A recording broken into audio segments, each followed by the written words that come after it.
स्वागत तुहाडा सारिਆਂ ਦਾ एक बार फिर तो प्राइम एशिया टीवी तुसीं देख रहे हो। मैं हाँ नवजीत ते प्रोग्राम का नाम है prime time. Prime time program में कोशिश करी दी है कि 24 घंटे में जो कुछ भी वापरिया हुंदा तुहाडे सामने रखिए, चाहे वह राजनीतिक खबरां होण चाहे समाजिक मुद्दे, एक एक करके उत्ते चर्चा करी दी है। तुहाडी शमूलीयत हमेशा ही नाल रहिंदी है, चंगा लगदा है।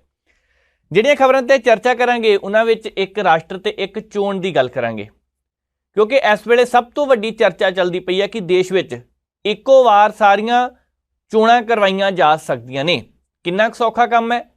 3-4 वार पहलां भी कमेटियां बणीਆਂ, 170 कमेटियां बन चुकियां। वैसे की फैसला उन्हां च लिया गया सी, इत्ते भी गलबात करांगे। श्रोमणी अकाली दल की भी प्रतिक्रिया आई है इस मामले नूं लैके, देखदे हां साथ दिंदे आ जां नहीं, आउण वाला समां दस्सेगा। पंचायतां बहाल हो गईयां, पर उस तो बाद 2 अफसर टंग दिते गए। हुण उन्हां अफसरां दा कोई कसूर सी जां नहीं पता नहीं, पर विरोधी धिरां बहुत ज़्यादा सवाल खड़े कर रही ने। किहड़े सवाल है, गलबात इन्हां ते भी की जाएगी। तो इंडिया गठजोड़ मीटिंग कल देर शाम सी ते बाद दे विच डिनर ते उद्धव ठाकरे हुरा ने सारिਆਂ ਨੂੰ बुलाया। उस मीटिंग दे विच किहड़े सियासतदान नूं किहड़ी जिम्मेवारी दित्ती गई है, गलबात इत्ते भी करांगे। पर शुरुआत एक राष्ट्र ते एक चोण की नीति तो करते हैं। इस वेले सब तो वड्डी चर्चा चलती पई है कि देश के विच एक बार ही वोटां करवाईयां जाणगीਆਂ, चाहे वह विधान सभा दियां होण चाहे पार्लीमेंट दियां वोटां होण। हुण किन्ना ये सौखा काम है। समय समय ते पहलां भी इस तरह दी कमेटियां बणीਆਂ जिन्हां नूं जिम्मेवारी दित्ती गई कि एक बार रिपोर्ट तां तैयार करके देखो काम किन्ना सौखा है। भारत विच 1967 तक पहलां इसे तरह वोटां हुंदियां सीगीਆਂ। उदों एक वार विच ही सारियां चोणां करवा लईਆਂ ਜਾਂਦੀਆਂ ਸੀ, जां कह लो उदों हालात होर सीगे, जनसंख्या घट सी, वोटिंग स्टेशन घट हुंदे सी, पोलिंग बूथ घट हुंदे सी, सारियां चीज़ां कहीआं जा सकदियां ने। पर की कारण होया कि क्यों इनू बदलना पै गया? की कारण सी कि समय दे नाल इनू बदलना ज़्यादा जरूरी हो गया सी कि एक देश एक वोट की गल कीती जांदी है, तो सब तो पहलां सरकारां नूं भी यही गल दी चिंता हो रही सी कि यह काम सौखा जां औखा। देश के प्रधानमंत्री नरेंद्र मोदी होरां दा यह फैसला अज जो लिया गया, ये अज की सोच नहीं सी, सोच यह 2016 तो शुरू हो चुकी सी। पर 2016 तो लैके हुण तक इत्ते काम किया जा रहा सी। फिर काम ठंडा पै गया, ठंडे वास्ते गल पै गई। फिर सोचिया हुण एक बार फिर कि कोई ना इत्ते विचार किया जाना चाहिए। इहदे पिछे फार्मूला तकड़ा इक्को ही है कि सारे देश के विच वोटां करा दो। देश के प्रधानमंत्री नरेंद्र मोदी होरां दे नां ते चोण लड़नी है, सारिਆਂ ਨੂੰ पता है। क्योंकि भाजपा पार्टी चाहे राजस्थान होवे चाहे बिहार चाहे पंजाब, कोई भी सूबा होवे, कोई भी मुख्यमंत्री का चेहरा पहला नहीं ऐलानिया जाता। पहला हुंदा सी कि कौमी प्रधान के नां ते प्रचार करवाया जाता सी तो उत्थे चोण लड़ लैंदे सी। फिर देश के किते कैबिनेट मंत्री उच्च सियासतदान नूं उत्थे भेज के उन्हां दे नां ते चोण लड़ ली जाती सी। पर 6 चोणां विच ये देखण नूं मिलिआ, 6 सालां विच देखण नूं मिलिआ कि अचानक फैसला बदलना पिया। क्योंकि 2 लोक सभा दीआं चोणां दे दौरान प्रधानमंत्री नरेंद्र मोदी होरां दे चेहरे ते चोण लड़ी गई, तो ਵੱਖ-ਵੱਖ सूबिਆਂ 'ਚ विधान सभा दीआं चोणां भी उन्हां दे चेहरे ते लड़ीਆਂ गईਆਂ। राजस्थान दे विच इस वेले भी उही मुख चेहरे ते चोण लड़ी जा रही उन्हां ते। हुण यही एक कारण है कि जेकर एक नीति के तहत चोण कराई गई तो प्रधानमंत्री नरेंद्र मोदी के चेहरे ते ही सारे देश के विच वोटां हो जाणियां, ते किते साथ मिल भी सकदा किते नहीं भी मिल सकदा। पर नीति इसी दे तहत काम हो रहा। ये नीति किन्नी क कामयाब रहेगी ये आउण वाला समा दसेगा। पर इहदे पिछे एक अफसरशाही काम करती है, इहदे पिछे एक लॉबी काम करती पई है जिहड़ी सलाहां दिंदी है। हुण सलाह सही है जां नहीं असीं नहीं कह सकते, पर लगदा पिया कुछ ना कुछ वखरा करन दी कोशिश की जा रही है। 1970 विच लोक सभा दीआं चोणां सीगीआं, उस तो बाद अचानक ये फैसला लिया गया कि लोक सभा दीआं चोणां अलग करवाईयां जाण। दोबारा फिर एक बार 1983 च चोण कमीशन ने उस साल एक रिपोर्ट तैयार की सी, तो उस रिपोर्ट के आधार पर भी यही गल निकली कि इस पिछले साल जो किया सही सीगा। फिर 1999 विच 170वीं रिपोर्ट तैयार की गई। उस रिपोर्ट के विच भी यही गल, विधि आयोग की रिपोर्ट सीगी, उहदे विच भी यही गल कही कि चोणां करवाईयां जाण जां ना करवाईयां जाण। फिर फैसला लिया गया कि कल्ली कल्ली चोण ही करवाई जानी है। चलो समा पै गया, नियमां दे नाल काम अगे वल वधदा गया। सब तो वड्डी समस्या कित्थे आउंदी सीगी, कहंदे वख-वख चोणां दे जिहड़ा तरीका उहनूं चलाउण दा कि सही तरीके नाल काम किया जा सकेगा। क्योंकि इक्को बारी इन्ने सारे लोगों को इकट्ठे करना, इन्ने सारे स्टाफ नूं इकट्ठे करना किन्ना काम सौखा, काम औखा सीगा। पर इत्थे चर्चा हुंदी रही। फिर 2018 दे विच विधि आयोग मसौदा रिपोर्ट ਇਹ ਰਿਪੋਰਟ ਸਾਹਮਣੇ ਆਈ। ਇਹਦੇ ਵਿੱਚ ਇਹ ਗੱਲ ਕਹੀ ਗਈ ਕਿ ਸਾਨੂੰ ਚੋਣਾਂ ਵਿਚਾਰ ਕਰਨਾ ਚਾਹੀਦਾ ਹੈ ਕਿ ਇੱਕ ਹੀ ਕਰਵਾ ਦੇਣੀਆਂ ਚਾਹੀਦੀਆਂ ਨੇ। ਬਾਰ-ਬਾਰ ਵਿਚਾਰ ਹੋਈ ਗਈ, ਬਾਰ-ਬਾਰ 170 ਰਿਪੋਰਟਾਂ ਉੱਥੇ ਪਹੁੰਚੀਆਂ। 170 ਰਿਪੋਰਟਾਂ ਪਹੁੰਚਣ ਤੋਂ ਬਾਅਦ ਆਖਿਰਕਾਰ ਇਹ ਫੈਸਲਾ ਲੈ ਲਿਆ ਗਿਆ ਕਿ ਠੀਕ ਹੈ, ਸਾਨੂੰ ਇੱਕੋ ਤਰ੍ਹਾਂ ਕਰਨਾ ਚਾਹੀਦਾ। ਹੁਣ ਫਿਰ ਇਹ ਗੱਲ ਨਿਕਲ ਗਈ ਹੈ, ਦੇਸ਼ ਦੇ ਸਾਬਕਾ ਰਾਸ਼ਟਰਪਤੀ ਹੁਣ ਉਹਨਾਂ ਦੀ ਮੁੱਖ ਤੌਰ ਤੇ ਜ਼ਿੰਮੇਵਾਰੀ ਲਗਾਈ ਗਈ ਹੈ। ਉਹਨਾਂ ਦੇ ਕਹਿ ਸਕਦੇ ਇੱਕ ਕਮੇਟੀ ਤਿਆਰ ਕੀਤੀ ਗਈ ਹੈ ਜਿਹਦੀ ਜ਼ਿੰਮੇਵਾਰੀ ਉਹਨਾਂ ਦੀ ਹੋਵੇਗੀ। ਉਹ ਕਮੇਟੀ ਸਾਰੀ ਰਿਪੋਰਟ ਸੌਂਪੇਗੀ। ਰਿਪੋਰਟ ਹੋ ਸਕਦਾ ਤਿਆਰ ਹੋ ਜਾਵੇ। ਇਹ ਵੀ ਹੋ ਸਕਦਾ ਕਿ 2024 ਦੀਆਂ ਲੋਕ ਸਭਾ ਦੀਆਂ ਚੋਣਾਂ ਤੋਂ ਪਹਿਲਾਂ ਇੱਕ ਫੈਸਲਾ ਇਸ ਤਰ੍ਹਾਂ ਦਾ ਲਿਆ ਜਾਵੇ। ਐਵੇਂ ਨਹੀਂ ਪਾਰਲੀਮੈਂਟ ਦਾ ਵਿਸ਼ੇਸ਼ ਸੈਸ਼ਨ ਸੱਦਿਆ ਗਿਆ। ਹੋ ਸਕਦਾ ਕਿ 4-5 ਦਿਨ ਦੇ ਵਿੱਚ ਕੁਛ ਨਾ ਕੁਛ ਹੋ ਜਾਵੇ। ਇਹ ਵੀ ਹੋ ਸਕਦਾ ਕਿ ਗੱਲ ਲਟਕ ਵੀ ਸਕਦੀ ਹੈ ਕਿਉਂਕਿ ਅਜੇ ਬਿੱਲ ਪੇਸ਼ ਹੀ ਕਰਨਾ ਹੁੰਦਾ। ਲੋਕ ਸਭਾ ਰਾਜ ਸਭਾ ਦੇ ਵਿੱਚ ਦੋਨੇ ਪਾਸੇ ਉਹ ਪਾਸ ਵੀ ਕਰਵਾਉਣਾ ਜ਼ਰੂਰੀ ਹੁੰਦਾ। ਪਰ ਅਚਾਨਕ ਪਾਰਲੀਮੈਂਟ ਦਾ ਸੈਸ਼ਨ ਸੱਦਣਾ ਆਪਣੇ ਆਪ ਦੇ ਵਿੱਚ ਵੱਡੀ ਗੱਲ ਹੈ। ਕਿਹੜੀਆਂ ਉਹ ਗੱਲਾਂ ਸੀ ਜਿਹੜੀਆਂ ਰਹਿ ਗਈਆਂ, ਬਾਅਦ ਚਰਚਾ ਇੱਥੇ ਵੀ ਕਰਾਂਗੇ। ਪਰ ਲੱਗਦਾ ਪਿਆ ਕਿ ਇਸ ਵੇਲੇ ਚੋਣਾਂ ਦੂਜੇ ਸੂਬਿਆਂ ਵਿੱਚ ਹੋ ਰਹੀਆਂ ਨੇ, ਵਿਧਾਨ ਸਭਾ ਦੀਆਂ ਨਾਲ ਲੋਕ ਸਭਾ ਦੀਆਂ ਚੋਣਾਂ ਵੀ ਕਰਵਾਈਆਂ ਜਾ ਸਕਦੀਆਂ ਨੇ। ਕੱਲ੍ਹ ਹੀ ਅਜੇ ਨੀਤਿਸ਼ ਕੁਮਾਰ ਹੋਰਾਂ ਨੇ ਵੀ ਇਹ ਸ਼ੱਕ ਪ੍ਰਗਟ ਕੀਤਾ। ਇਸ ਤੋਂ ਪਹਿਲਾਂ ਮਮਤਾ ਬੈਨਰਜੀ ਹੋਰਾਂ ਨੇ ਵੀ ਕਿਹਾ ਕਿ ਲੋਕ ਸਭਾ ਦੀਆਂ ਚੋਣਾਂ ਪਹਿਲਾਂ ਕਰਵਾਈਆਂ ਜਾ ਸਕਦੀਆਂ ਨੇ। ਇਸ ਮਸਲੇ ਤੇ ਸ਼੍ਰੋਮਣੀ ਅਕਾਲੀ ਦਲ ਦੇ ਪ੍ਰਧਾਨ ਨੇ ਸੁਖਬੀਰ ਸਿੰਘ ਬਾਦਲ, ਉਹਨਾਂ ਨੂੰ ਵੀ ਪੁੱਛ ਲਿਆ ਗਿਆ ਪੱਤਰਕਾਰਾਂ ਨੇ ਇੱਕ ਸਵਾਲ। ਕਹਿੰਦੇ ਤਾਂ ਫੈਸਲਾ ਹੀ ਬਹੁਤ ਵਧੀਆ, ਇਦਾਂ ਦੀ ਤਾਂ ਕੋਈ ਗੱਲ ਹੈ ਹੀ ਨਹੀਂ। ਇਹ ਚਰਚਾ ਪਹਿਲਾਂ ਵੀ ਸੀ, ਅਸੀਂ ਖੁੱਲ੍ਹ ਕੇ ਨਾਲ ਖੜੇ ਹਾਂ। ਹੁਣ ਸ਼੍ਰੋਮਣੀ ਅਕਾਲੀ ਦਲ ਦਾ ਅਚਾਨਕ ਇਸ ਸਟੈਂਡ ਦੇ ਵਿੱਚ ਨਾਲ ਆ ਜਾਣਾ, ਲੋਕ ਫਿਰ ਉਹੀ ਪੁਰਾਣੀਆਂ ਗੱਲਾਂ ਕਹਿਣ ਲੱਗ ਪਏ। ਬੰਦ ਦਰਵਾਜ਼ੇ ਕਹਿੰਦੇ ਖੁੱਲ੍ਹਣ ਲੱਗਿਆ ਕਿ ਲੋਕ ਸਭਾ ਦੀਆਂ ਚੋਣਾਂ ਨਜ਼ਦੀਕ ਆ ਰਹੀਆਂ ਨੇ ਤੇ ਗੱਠਜੋੜ ਦੀ ਤਿਆਰੀ ਚੱਲਦੀ ਪਈ ਆ ਕਿ ਇੱਕ ਹਿਸਾਬ ਦਾ ਸਾਥ ਦੇ ਕੇ ਪੰਜਾਬ ਵਾਲੇ ਪਾਸਿਓਂ ਗੱਠਜੋੜ ਨੂੰ ਫਿਰ ਹੁਲਾਰਾ ਦੇਣ ਦੀ ਕੋਸ਼ਿਸ਼ ਕਰਦੀ, ਅਸੀਂ ਤੁਹਾਡੇ ਨਾਲ ਹੈ, ਚਿੰਤਾ ਨਾ ਕਰੋ ਭਾਈ। ਹੋ ਸਕਦਾ ਇਸ ਤਰ੍ਹਾਂ ਦੀ ਗੱਲ ਵੀ ਹੋਵੇ। ਸ਼੍ਰੋਮਣੀ ਅਕਾਲੀ ਦਲ ਆਉਂਦੇ ਦਿਨਾਂ ਨੂੰ ਫਿਰ ਭਾਜਪਾ ਦੇ ਨਾਲ ਖੜਾ ਦਿਖਾਈ ਦੇ ਸਕਦਾ ਹੈ। ਵੈਸੇ ਤਾਂ ਪੁਰਾਣਾ ਗੱਠਜੋੜ ਹੈ, 1997 ਤੋਂ ਲੈ ਕੇ ਚੱਲਦਾ ਆ ਰਿਹਾ ਸੀ। ਜਿਸ ਹਿਸਾਬ ਦੇ ਨਾਲ ਬਸਪਾ ਨੇ 2 ਦਿਨ ਪਹਿਲਾਂ ਮਾਇਆਵਤੀ ਨੇ ਇਹ ਐਲਾਨ ਕਰ ਦਿੱਤਾ ਕਿ ਅਸੀਂ ਬਿਲਕੁਲ ਇਕੱਲੇ ਚੋਣਾਂ ਲੜਾਂਗੇ, ਕਿਸੇ ਨਾਲ ਸਾਥ ਦੀ ਜ਼ਰੂਰਤ ਨਹੀਂ ਗੀ। ਤੇ ਹੁਣ ਸ਼੍ਰੋਮਣੀ ਅਕਾਲੀ ਦਲ ਕੀ ਫਿਰ ਪੰਜਾਬ ਦੇ ਵਿੱਚ ਵੀ ਸਾਥ ਛੱਡ ਕੇ ਸਿੱਧਾ ਭਾਜਪਾ ਨਾਲ ਜਾ ਸਕਦਾ? ਹੋ ਸਕਦਾ ਇਸ ਤਰ੍ਹਾਂ ਹੋਵੇ। ਪਰ ਅਸੀਂ ਸੁਖਬੀਰ ਸਿੰਘ ਬਾਦਲ ਹੋਰਾਂ ਦੀ ਉਹ ਪ੍ਰੈਸ ਕਾਨਫਰੰਸ ਦੇਖਦੇ ਹਾਂ, ਪੱਤਰਕਾਰਾਂ ਨਾਲ ਕੀਤੀ ਗੱਲਬਾਤ ਦੇਖਦੇ ਹਾਂ, ਜਿਹਦੇ ਵਿੱਚ ਉਹਨਾਂ ਨੇ ਸਪਸ਼ਟ ਰੂਪ ਦੇ ਵਿੱਚ ਕਿਹਾ ਕਿ ਅਸੀਂ ਭਾਜਪਾ ਦੇ ਨਾਲ ਖੜੇ ਹਾਂ। ਸਭ ਤੋਂ ਪਹਿਲੇ ਮੈਂ ਜੋ ਅੱਜ ਪ੍ਰੈਸ ਕਾਨਫਰੰਸ ਕਹਿਣਾ ਚਾਹੁੰਦਾ ਕਿ ਹਾਈ ਕੋਰਟ ਨੇ ਭਗਵੰਤ ਮਾਨ ਦੀ ਸਰਕਾਰ ਦੇ ਮੂੰਹ ਤੇ ਚਪੇੜ ਮਾਰੀ। ਜਿਹੜੀ ਆ ਸਰਕਾਰ ਹੈ ਕਾਨੂੰਨ ਦੀਆਂ ਧੱਜੀਆਂ ਉਡਾਉਣ ਤੇ ਲੱਗੀ ਹੈ, ਅਪਰਵਾਹ ਨਹੀਂ ਕਰਦੀ ਕਿ ਕਨਸਟੀਟਿਊਸ਼ਨ ਕੀ ਹੈ, ਕੀ ਕਰ ਸਕਦੇ ਆ, ਕੀ ਨਹੀਂ ਕਰ ਸਕਦੇ। ਜਿਹੜੇ ਕੰਮ ਕਰਨ ਵਾਲੇ ਆ ਉਹ ਤਾਂ ਕਰਦੇ ਨਹੀਂ। ਹੁਣ ਜ਼ੋਰ ਨਾਲ, ਰੋਬ ਨਾਲ, ਧੱਕੇ ਨਾਲ ਫੈਸਲੇ ਕਰਾਉਣਾ ਚਾਹੁੰਦੇ ਆ। ਫੈਸਲਾ ਇਹਨਾਂ ਨੇ ਆਪ ਕੀਤਾ ਕਿ ਅਸੀਂ ਪੰਚਾਇਤਾਂ ਰੱਦ ਕਰਨੀ ਹੈ। ਕਿਉਂ? ਕੀ ਕਹਿੰਦੇ ਆ ਕਿ 13,000 ਜਿਹੜੇ ਪੰਚਾਇਤਾਂ ਹੈ ਉਹ ਕਰਪਟ ਬਹੁਤ ਹੈ, ਕਿ ਸਾਡੇ ਕੋਲ 1000 ਕਰੋੜ ਰੁਪਇਆ ਹੈ, ਉਹ ਗਲਤ ਖਰਚਣੀ ਹੈ। ਤੁਸੀਂ ਲੋਕਾਂ ਦੇ ਚੁਣੇ ਹੋਏ ਨੁਮਾਇੰਦਿਆਂ ਨੂੰ, ਸਰਪੰਚਾਂ ਨੂੰ ਕਰਪਟ ਕਹਿ ਰਹੇ ਹੋ।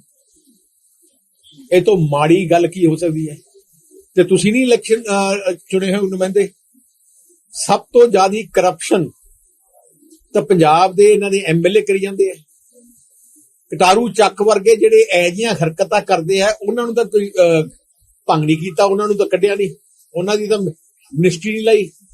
ਜਿਹੜੇ ਗਰੀਬ ਸਰਪੰਚ ਹੈ ਜਾਂ ਜਿਹੜੇ ਇੰਨੇ 5 ਸਾਲ ਕੀਤੇ ਹੈ, ਉਹਨਾਂ ਮਗਰ ਪਏ ਹੋ। ਇਸ ਕਰਕੇ ਬਿਲਕੁਲ ਕਨਸਟੀਟਿਊਸ਼ਨ ਦੀ ਧੱਜੀਆਂ ਲਾਉਂਦੇ ਰਹਿੰਦੇ। ਦੂਜੀ ਗੱਲ, ਹੁਣ ਪਟਵਾਰੀਆਂ ਤੇ ਇਹਨਾਂ ਨੇ ਕਿਹਾ ਕਿ ਅਸੀਂ ਐਸਮਾ ਲਵਾਂਗੇ, ਕਿ ਆ ਡਿਊਟੀ ਤੇ ਨਹੀਂ ਜਾ ਰਹੇ। ਮੁੱਖ ਮੰਤਰੀ ਸਾਹਿਬ ਆਪ ਕਿਤੇ ਡਿਊਟੀ ਕਰ ਰਹੇ, ਉਹਨਾਂ ਦੀ ਡਿਊਟੀ ਪੰਜਾਬ 'ਚ ਹੈ, ਛੱਤੀਸਗੜ੍ਹ 'ਚ ਨਹੀਂ, ਬੰਬਈ ਨਹੀਂ। ਕੱਲ ਰੱਖੜ ਪੁੰਨਿਆ ਦਾ ਇੰਨਾ ਇਤਿਹਾਸਿਕ ਦਿਨ ਹੈ, ਸ਼ੁਭ ਦਿਹਾੜਾ ਹੈ। ਹਰ ਵਾਰ ਮੁੱਖ ਮੰਤਰੀ ਇੱਥੇ ਆਉਂਦੇ ਹੈ, ਪਰ ਨਹੀਂ, ਕੇਜਰੀਵਾਲ ਨੂੰ ਜਹਾਜ਼ ਤੇ ਲੈ ਕੇ ਜਾਣਾ ਸੀ ਬੰਬਈ, ਤੇ ਇਸ ਕਰਕੇ ਉੱਤੇ ਛੱਡਤਾ। ਹੜ ਆਏ, ਲੋਕੀ ਡੁੱਬ ਗਏ, ਪਰ ਮੁੱਖ ਮੰਤਰੀ ਨਹੀਂ, ਕੇਜਰੀਵਾਲ ਨੂੰ ਲੈ ਕੇ ਕਿਤੇ ਛੱਤੀਸਗੜ੍ਹ, ਕਿਤੇ ਬੈਂਗਲੌਰ। ਸਹੀ ਮਣੇ ਤੇ ਐਸਮਾ ਦਾ ਇਹਦੇ ਤੇ ਲੱਗਣਾ ਚਾਹੀਦਾ ਕਿ ਪੰਜਾਬ ਤੋਂ ਬਾਹਰ ਨਾ ਜਾਏ, ਆਪਣਾ ਕੰਮ ਕਰੇ। ਕੰਮ ਕਰਨਾ ਨਹੀਂ ਤੇ ਫਿਰ ਲੋਕਾਂ ਦੇ ਉੱਤੇ ਦਬਾਅ ਪਾਉਣਾ ਕਿ ਤੁਸੀਂ ਆਪਣੀ ਆਵਾਜ਼ ਹੀ ਨਹੀਂ ਉਠਾ ਸਕਦੇ। ਲਾਠੀ ਚਾਰਜ ਕਰਕੇ ਇਹਨਾਂ ਨੇ ਗਰੀਬ ਕਿਸਾਨ ਦੀ ਮੌਤ ਭਗਵੰਤ ਮਾਨ ਦੇ ਹੁਕਮਾਂ ਤੇ ਹੋਈ ਹੈ, ਇਸ ਕਰਕੇ ਭਗਵੰਤ ਮਾਨ ਤੇ ਕੇਸ ਰਜਿਸਟਰ ਹੋਣਾ ਚਾਹੀਦਾ ਹੈ। ਕੋਈ ਗੱਲ ਨਹੀਂ, ਜੇ ਨਹੀਂ ਕਰਦੇ ਤੇ ਆਉਣਾ ਹੀ ਸਰਕਾਰਾਂ ਜ਼ਰੂਰ ਕਰਨੀਆਂ। ਦੋ ਅਫਸਰ ਸਸਪੈਂਡ ਕਰ ਦਿੱਤੇ ਨੇ ਸਰ, ਕੀ ਗੱਲ ਇਹ ਮੰਤਰੀ ਤੇ ਕਾਰਵਾਈ ਜਾਂ ਅਸਲੀ ਗੱਲ ਤਾਂ ਅਫਸਰਾਂ ਫੈਸਲਾ ਹੁੰਦਾ ਹੈ ਮੰਤਰੀ ਦਾ ਤੇ ਮੁੱਖ ਮੰਤਰੀ ਦਾ, ਅਫਸਰਾਂ ਦਾ ਨਹੀਂ ਹੁੰਦਾ। ਜੇ ਅਫਸਰ ਨੇ ਹੀ ਫੈਸਲਾ ਕਰਦੇ ਹੁੰਦੇ ਤੇ ਫਿਰ ਅਫਸਰ ਮਿਨਿਸਟਰ ਬਣਦੇ। ਫੈਸਲਾ ਮਿਨਿਸਟਰ ਦਾ, ਸਸਪੈਂਡ ਕਰੋ ਮਿਨਿਸਟਰ ਨੂੰ ਜਿਹਨੇ ਫੈਸਲਾ ਕੀਤਾ, ਦਸਤਖਤ ਹੈ। ਸਸਪੈਂਡ ਕਰੋ ਮੁੱਖ ਮੰਤਰੀ ਨੂੰ ਜਿਹਦੇ ਅਪਰੂਵਲ ਤੇ ਆ ਫੈਸਲਾ, ਫਾਈਲ ਤੁਹਾਡੇ ਕੋਲ ਸਾਰਾ ਦੇਖ ਲਈ, ਮੁੱਖ ਮੰਤਰੀ ਨੇ ਆਪ ਮਨਜ਼ੂਰੀ ਦਿੱਤੀ ਹੈ। ਤੁਸੀਂ ਅਫਸਰਾਂ ਦੇ ਜਾਣ ਕੇ ਲੋਕਾਂ ਨੂੰ ਨਿਗਾਹ ਭਟਕਾਉਣ ਵਾਸਤੇ ਤੁਸੀਂ ਕਰ ਰਹੇ ਹੋ। ਅਸਲੀ ਦੋਸ਼ੀ ਤਾਂ ਮੁੱਖ ਮੰਤਰੀ ਤੇ ਉਹਨਾਂ ਦਾ ਜਿਹੜਾ ਮੰਤਰੀ ਹੈ। ਸਰ ਇੱਕ ਇੰਡੀਆ ਇੱਕ ਉਹ ਸਰਵੇ ਆ ਰਿਹਾ ਦੇਸ਼ ਦੇ ਵਿੱਚ ਇੱਕੋ ਇਲੈਕਸ਼ਨ ਹੋਈ ਹੈ, ਵਨ ਨੇਸ਼ਨ ਵਨ ਇਲੈਕਸ਼ਨ ਜਿਹੜੀ ਹੈ ਕਰਨ ਜਾ ਰਹੀ ਆ, ਪ੍ਰਸਤਾਵ ਲਿਆਉਣ ਜਾ ਰਹੀ ਹੈ। ਮੈਂ ਤਾਂ ਸਹੀ ਮੈਨੇ ਤੇ ਸਾਡੀ ਪਾਰਟੀ ਤੇ ਮੈਂ ਇਹਦੇ ਹੱਕ ਚ ਹੈ। ਹਰ ਦੂਜੇ ਦਿਨ ਇਲੈਕਸ਼ਨ ਹੋ ਜਾਂਦੇ ਆ। ਇੱਕ ਪਾਰਲੀਮੈਂਟ ਤੇ ਐਮਐਲਏ ਇਲੈਕਸ਼ਨ ਇੱਕ ਟਾਈਮ ਹੋਣੀ ਚਾਹੀਦੀ ਹੈ। ਘੱਟ 5 ਸਾਲ ਕੋਈ ਇਲੈਕਸ਼ਨ ਨਾ ਹੋਏ। ਕੀ ਹੁੰਦਾ ਹੈ, ਇੱਕ ਸੂਬੇ ਤੇ ਦੂਜੇ ਪਾਰਟੀਆਂ ਚੱਲ ਪੈਂਦੀਆਂ, ਉਹਦੇ ਬਾਅਦ ਦੂਜੇ ਸੂਬੇ ਚੱਲ ਪੈਂਦੇ ਆ। ਹੁਣ ਮੁੱਖ ਮੰਤਰੀ ਪੰਜਾਬ ਦਾ ਤੁਰਿਆ ਫਿਰਦਾ ਮਹਾਰਾਸ਼ਟਰ, ਕਿਉਂ? ਇਲੈਕਸ਼ਨ ਕਰਕੇ ਉਹਨੂੰ ਪਾਰਟੀ ਨੂੰ ਜਿਤਾਉਣ ਵਾਸਤੇ। ਇੱਕ nation one election one nation ਬਹੁਤ ਵਧੀਆ ਗੱਲ ਹੈ ਤੇ ਪੂਰੇ ਦੇਸ਼ ਵਿੱਚ ਸਹਿਮਤੀ ਹੋਣੀ ਚਾਹੀਦੀ ਹੈ। ਸਰਦਾਰ ਸੁਖਬੀਰ ਸਿੰਘ ਬਾਦਲ ਹੋਰਾਂ ਦੀ ਗੱਲਬਾਤ ਨੂੰ ਤੁਸੀਂ ਸੁਣਿਆ। ਚਲੋ ਇੱਕ ਗੱਲ ਤਾਂ ਚੰਗੀ ਹੈ ਕਿ ਇੱਥੇ ਇੱਕ ਸੰਕੇਤ ਹੋਰ ਮਿਲਦਾ ਪਿਆ ਕਿ ਆਉਣ ਵਾਲੇ ਸਮੇਂ ਦੇ ਦੌਰਾਨ ਕਿਸੇ ਵੇਲੇ ਵੀ ਦਰਵਾਜ਼ੇ ਖੁੱਲ ਸਕਦੇ ਨੇ, ਗੱਠਜੋੜ ਹੋ ਸਕਦਾ ਹੈ, ਜਾਂ ਕਹਿ ਲਈਏ ਕਿ ਪੁਰਾਣੇ ਘਰ ਵਾਪਸੀ ਹੋ ਸਕਦੀ ਹੈ, ਜਾਂ ਕਹਿ ਲਈਏ ਕਿ 9 ਮਾਸ ਦਾ ਰਿਸ਼ਤਾ ਦੁਬਾਰਾ ਜੁੜ ਸਕਦਾ ਹੈ। ਕਿਸ ਤਰ੍ਹਾਂ ਦੇ ਹਾਲਾਤ ਹੋਣਗੇ ਇਹ ਨਹੀਂ ਕਿਹਾ ਜਾ ਸਕਦਾ, ਕਿਉਂਕਿ ਸਿਆਸਤ ਵਿੱਚ ਬਹੁਤ ਤਿਲਕਣਬਾਜ਼ੀ ਹੈ। ਕਦੋਂ ਕਿਹਨੇ ਕਿੱਥੇ ਕਿਹਦਾ ਸਾਥ ਛੱਡਣਾ ਪਤਾ ਨਹੀਂ, ਤੇ ਕਦੋਂ ਕਿੱਥੇ ਕਿਹਨੇ ਕਿਹਦੇ ਨਾਲ ਜਾ ਕੇ ਖੜੇ ਹੋ ਜਾਣਾ ਇਹ ਵੀ ਨਹੀਂ ਪਤਾ ਹੁੰਦਾ। ਸ਼੍ਰੋਮਣੀ ਅਕਾਲੀ ਦਲ ਲਈ ਸਥਿਤੀ ਤਾਂ ਭਾਵੇਂ ਕਸੂਤੀ ਜਿਹੀ ਹੈ, ਕਿਉਂਕਿ ਇੱਕ ਪਾਸੇ ਜੇਕਰ ਦੁਬਾਰਾ ਗੱਠਜੋੜ ਕਰਦੇ ਨੇ ਤਾਂ ਇੱਧਰ ਜਿਹੜੇ ਕਿਸਾਨਾਂ ਦੇ ਹੱਕ ਵਿੱਚ ਇਹਨਾਂ ਨੇ ਕਿਹਾ ਸੀ ਕਿ ਅਸੀਂ ਤੁਹਾਡੇ ਨਾਲ ਖੜੇ ਹਾਂ, ਅਸੀਂ ਕਿਸੇ ਵੀ ਕੁਰਬਾਨੀ ਕਰਨ ਲਈ ਤਿਆਰ ਹਾਂ, ਤੇ ਅੱਜ ਜਦੋਂ ਉਹੀ ਗੱਠਜੋੜ ਦੁਬਾਰਾ ਕੇਂਦਰ ਸਰਕਾਰ ਨਾਲ ਕਰਨਗੇ ਤਾਂ ਫਿਰ ਸਾਰੇ ਜਣੇ ਕਹਿਣਗੇ ਕਿ ਭਾਈ ਉਸ ਵੇਲੇ ਡਰਾਮਾ ਕਿਉਂ ਕੀਤਾ ਗਿਆ, ਤੁਸੀਂ ਉਸੇ ਵੇਲੇ ਸਾਥ ਨਾ ਛੱਡਦੇ। ਕਿਉਂਕਿ ਚਰਚਾ ਕਿ ਚੱਲ ਸਕਦੀ ਹੈ, ਇਸ ਤਰ੍ਹਾਂ ਦੀਆਂ ਸੰਭਾਵਨਾਵਾਂ ਨੇ, ਹੁੰਦੀਆਂ ਕਿ ਨਹੀਂ ਸਾਨੂੰ ਪਤਾ ਨਹੀਂ।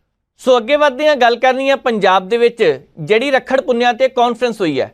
ਹਰ ਵਾਰ ਹੀ ਇਹ ਕਾਨਫਰੰਸ ਹੁੰਦੀ ਹੈ ਤੇ ਹਰ ਵਾਰ ਹੀ ਇਸ ਕਾਨਫਰੰਸ ਤੇ ਵੱਖ-ਵੱਖ ਸਿਆਸਤਦਾਨ ਪਹੁੰਚਦੇ ਨੇ ਤੇ ਇੱਕ ਦੂਜੇ ਤੇ ਰੱਜ ਕੇ ਦੋਸ਼ ਲਗਾਏ ਜਾਂਦੇ ਆ। ਪੰਜਾਬ ਦੇ ਮੁੱਦੇ ਅੱਗ ਦੇ ਧੂਏ ਦੀ ਤਰ੍ਹਾਂ ਆਸਮਾਨ ਵਿੱਚ ਦਾ ਗਾਇਬ ਹੋ ਜਾਂਦਾ ਹੈ, ਇਸੇ ਤਰ੍ਹਾਂ ਗਾਇਬ ਹੋ ਜਾਂਦੇ ਆ। ਇਸ ਵਾਰ ਵੀ ਸਿਆਸਤਦਾਨਾਂ ਨੇ ਕੋਈ ਕਮੀ ਬਾਕੀ ਨਹੀਂ ਛੱਡੀ ਇੱਕ ਦੂਜੇ ਤੇ ਦੋਸ਼ ਲਗਾਉਣ ਦੀ। ਆਮ ਆਦਮੀ ਪਾਰਟੀ ਦੀ ਸਰਕਾਰ ਨੇ ਆਪਣੀਆਂ ਪ੍ਰਾਪਤੀਆਂ ਗਿਣਾਤੀਆਂ ਕਿ ਅਸੀਂ ਮੁਹੱਲਾ ਕਲੀਨਿਕ ਖੋਲ੍ਹੇ, ਅਸੀਂ ਔਰਤਾਂ ਲਈ ਸਫ਼ਰ ਮੁਫਤ ਕੀਤਾ, ਅਸੀਂ ਬੱਚਿਆਂ ਨੂੰ ਸਹੂਲਤਾਂ ਦੇ ਰਹੇ ਹਾਂ, ਆਉਣ ਵਾਲੇ ਸਮੇਂ ਦੇ ਦੌਰਾਨ ਕਿਹੜੀਆਂ ਸਕੀਮਾਂ ਉਹਨਾਂ ਦੇ ਬਾਰੇ ਦੱਸ ਦਿੱਤਾ। ਜ਼ਰੂਰੀ ਵੀ ਹੁੰਦਾ ਹੈ। ਦਲਵੀਰ ਸਿੰਘ ਟੋਂਗ ਬਾਬਾ ਬਕਾਲਾ ਤੋਂ ਆਮ ਆਦਮੀ ਪਾਰਟੀ ਦੇ ਵਿਧਾਇਕ ਨੇ, ਉਹਨਾਂ ਦੀ ਅਗਵਾਈ ਦੇ ਵਿੱਚ ਸਾਰਾ ਪ੍ਰੋਗਰਾਮ ਕਰਵਾਇਆ ਗਿਆ। ਚਲੋ ਚੰਗਾ ਸੀਗਾ ਕਿ ਪ੍ਰੋਗਰਾਮ ਹੋ ਗਿਆ। ਨਾਲ ਦੀ ਨਾਲ ਜਿਸ ਹਿਸਾਬ ਦੇ ਨਾਲ ਸਾਹਮਣੇ ਇੱਧਰਲੇ ਪਾਸੇ ਕਾਂਗਰਸ ਵਾਲੇ ਵੀ ਸੀਗੇ, ਉਹ ਉੱਧਰਲੇ ਪਾਸੇ ਸ਼੍ਰੋਮਣੀ ਅਕਾਲੀ ਦਲ ਵੀ ਸੀ। ਕਾਂਗਰਸ ਨੇ ਕਈ ਸਵਾਲ ਖੜੇ ਕੀਤੇ। ਕਾਂਗਰਸ ਨੇ ਕਿਹਾ ਕਿ ਪੰਜਾਬ ਦੇ ਵਿੱਚ ਹੜ੍ਹ ਆਏ ਹੋਏ ਸੀ, ਤੁਸੀਂ ਪੰਜਾਬ 'ਚ ਰਹਿਣ ਦੀ ਬਜਾਏ ਕਦੀ ਛੱਤੀਸਗੜ੍ਹ ਚਲੇ ਗਏ, ਕਦੀ ਉੱਤਰਾਖੰਡ ਚਲੇ ਗਏ, ਕਦੀ ਦੂਜੇ ਸੂਬੇ ਚਲੇ ਗਏ, ਕਦੀ ਦਿੱਲੀ ਗੇੜੇ ਮਾਰੇ, ਪੰਜਾਬ ਨੂੰ ਤੁਸੀਂ ਲਵਾਰਸ ਹੀ ਛੱਡ ਦਿੱਤਾ।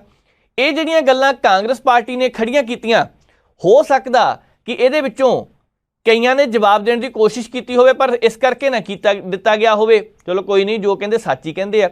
ਪਰ ਇਹਦੇ ਵਿੱਚ ਇਹ ਵੀ ਨਹੀਂ ਗਾ ਕਿ ਆਮ ਆਦਮੀ ਪਾਰਟੀ ਨਾਲ ਖੜਦੀ ਨਹੀਂ ਰਹੀ। ਆਮ ਆਦਮੀ ਪਾਰਟੀ ਦੇ ਪਾਸਿਓਂ ਨਾਲ ਹੀ ਸ਼ਾਮ ਤੱਕ ਸਟੇਟਮੈਂਟ ਆ ਗਈ ਹੈ ਕਿ ਅਸੀਂ ਤਾਂ ਹੜ੍ਹ ਪੀੜਤਾਂ ਲਈ ਮੁਆਵਜ਼ਾ ਵੰਡਣਾ ਸ਼ੁਰੂ ਕੀਤਾ, ਹੁਣ ਉਹਦੇ ਵਿੱਚ ਹੋਰ ਤੇਜ਼ੀ ਲਿਆਵਾਂਗੇ। ਇਹ ਤੇਜ਼ੀ ਲਿਆਉਣੀ ਪੈਣੀ ਸਰਕਾਰ ਦੀ ਜ਼ਿੰਮੇਵਾਰੀ ਹੁੰਦੀ ਹੈ। ਆਰਥਿਕ ਤੌਰ ਤੇ ਜਿੱਥੇ ਨੁਕਸਾਨ ਹੋਇਆ ਹੋਵੇ ਉੱਥੇ ਸਰਕਾਰ ਨੂੰ ਹਮੇਸ਼ਾ ਹੀ ਅੱਗੇ ਆਉਣਾ ਪੈਂਦਾ, ਕਿਉਂਕਿ ਟੈਕਸ ਦੇ ਰੂਪ ਦੇ ਵਿੱਚ ਪੈਸਾ ਤਾਂ ਲੋਕਾਂ ਦਾ ਇਕੱਠਾ ਕੀਤਾ ਹੁੰਦਾ ਤੇ ਉਹ ਪੈਸਾ ਲੋਕਾਂ ਦੇ ਲੱਗਣਾ ਚਾਹੀਦਾ।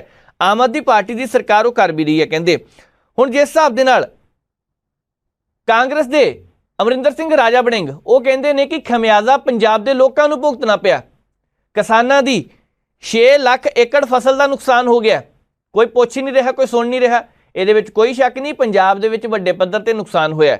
ਕੋਈ ਕਹਿੰਦਾ 1500 ਕਰੋੜ ਦਾ ਨੁਕਸਾਨ ਹੈ, ਕੋਈ ਕਹਿੰਦਾ 1200 ਕਰੋੜ ਦਾ ਨੁਕਸਾਨ ਹੈ। ਸਰਕਾਰੀ ਤੌਰ ਤੇ गिरदावरी कराई गई है। इंतजार करेंगे रिपोर्ट का किन्ने करोड़ का नुकसान है, भावें 1 करोड़ का भी होवे, नुकसान तो नुकसान है ना, पर केंद्र सरकार तो पैसे होर मंगने चाहिए ने कहते, क्योंकि 218 करोड़ रुपए का शायद एक राहत पैकेज मिले।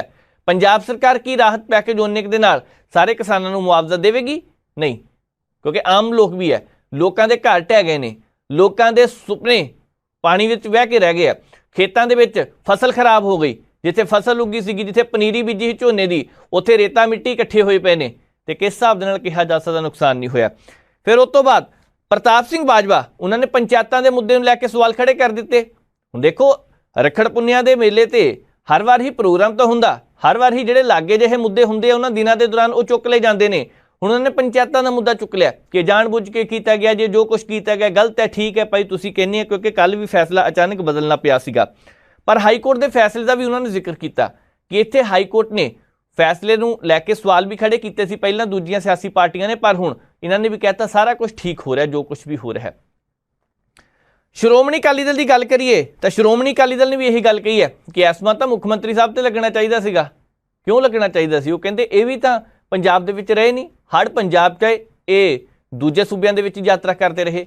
श्रोमणी अकाली दल होवे चाहे कांग्रेस होवे, जिस हिसाब के नाल इन्हां ने कल रज के निशाने लगाउण दी कोशिश की है, इत्थों यही पता लगता है कि भाई मुद्दों मद्दे पंजाब दे विच होर कोई नहीं गे। जिहड़ा मुद्दा ताज़ा होवे, जिहड़ा लगदा कि चर्चा दे विच हैगा, उत्ते गल कर लो। असीं पहिलां भी कई बार जिक्र किया है, किसी भी सियासी पार्टी ने बेअदबी के मुद्दे की गल की है स्टेज तो कोई नहीं करता पिया, पानी की गल की किसी ने कोई नहीं करता पिया, सिक्ख्या का म्यार हेठां वल आ रहा है, अंकड़ियां दे विच खेड कुछ होर दिखाई जा रही है। कहते रौला इस गल का हैगा, जेकर हैगा तो इत्थे कदी चर्चा हुई है?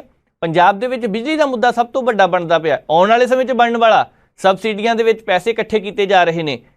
उस तो बाद सब तो वड्डी गल है, कल किसानी की जे गल करके हटे कि 212 करोड़ रुपए का करजा, पंजाब दे विच 1000 करोड़ रुपए का सिंचाई घपला होया, पंजाब दे विच कई अफसरां ते कोई 50 लाख रुपए रिश्वत लेंदा, कोई 25 लाख लेंदा, पंजाब दे विच इस वेले कई अफसरां के खिलाफ कार्रवाई चलती है, पंजाब च 2000 करोड़ रुपए के घपले कई साबका मंत्रियों ते चलते पे ने, जांच चलती पई उन्हां दी। कोई स्टेजां तो बोलदा क्यों नहीं कि इन्हां दे खिलाफ तेजी नाल कार्रवाई की जाए? पता है कि सारे अपने वेले होए सीगे, पिछली सरकार दे वेले भी घपले होए सी, उस तो पहलां दी सरकार दे वेले भी होए आ घपले, ते बोलण कौन? इस करके जिहड़ा मुद्दा उन्हां नवां जिहा लगदा वो चुक लैंदे आ। श्रोमणी अकाली दल ने कल स्टेज तो एक गल की खास विशेष, कहंदे हरियाणे विच श्रोमणी गुरुद्वारा प्रबंधक कमेटी दीयां चोणां होणीਆਂ, ਅਸੀਂ ਉਹਦੇ ਵਿੱਚ भाग लवांगे, हरियाणा सिख गुरुद्वारा प्रबंधक कमेटी ਦੀਆਂ ਚੋਣਾਂ ਵਿੱਚ। चलो देखते हैं किधर ਨੂੰ ਗੱਲ ਜਾਂਦੀ है, पर इन्ना जरूर है कि हुण सुखबीर सिंह बादल होना ने भी सरगर्मियां अपनियां तेज करतीਆਂ, नाल दी नाल ਇਹ ਜਿਹੜੀ ਗੱਲ कहती है कि पंजाब ਦੇ ਵਿੱਚ नशा बहुत है। आम आदमी पार्टी की सरकार ਜਦੋਂ ਦੀ बनी है 10% नशा कहते होर वध गया, सानू नहीं पता अंकड़ा की है, 10 गुणा कह सकते, 10 गुणा नशा होर वध गया, सानू नहीं पता ये अंकड़ा किस हिसाब नाल नापिया जां मापिया। पहले जो सरकारां सीगियां, श्रोमणी अकाली दल की सरकार सी, रौला उदों भी बहुत पैंदा सी कि नशा वधिया, कांग्रेस की सरकार आई, रौला उदों भी बहुत पिया कि नशा वधिया। सरकार हुण आम आदमी पार्टी की है, हुण भी तो रौला पैंदा रहिंदा कि नशा वधदा जा रहा है। सड़कों के उपर शरेआम टीके लगते पे है, कहते जी मंत्री साहब साडे क्या कहते सानू पता ही नहीं लगता कि इदां दी कोई गल हैगी है। पिछलियां सरकारां ने भी चुप वट्टी रखी, नशा तस्करां नूं गिरफ्तार करते रहे, हुण वेले भी काम चलदा पिया, किधर नूं गल जाएगी आउण वाला समा दसेगा। पर इन्ना जरूर है कि जिस हिसाब दे नाल ये प्रैस कॉन्फ्रेंस हुई है उस तो सियासी तीर एक दूजे ते रज के छड्डे गए। अगे वधदे हां, गल करनी है पंचायतां दी।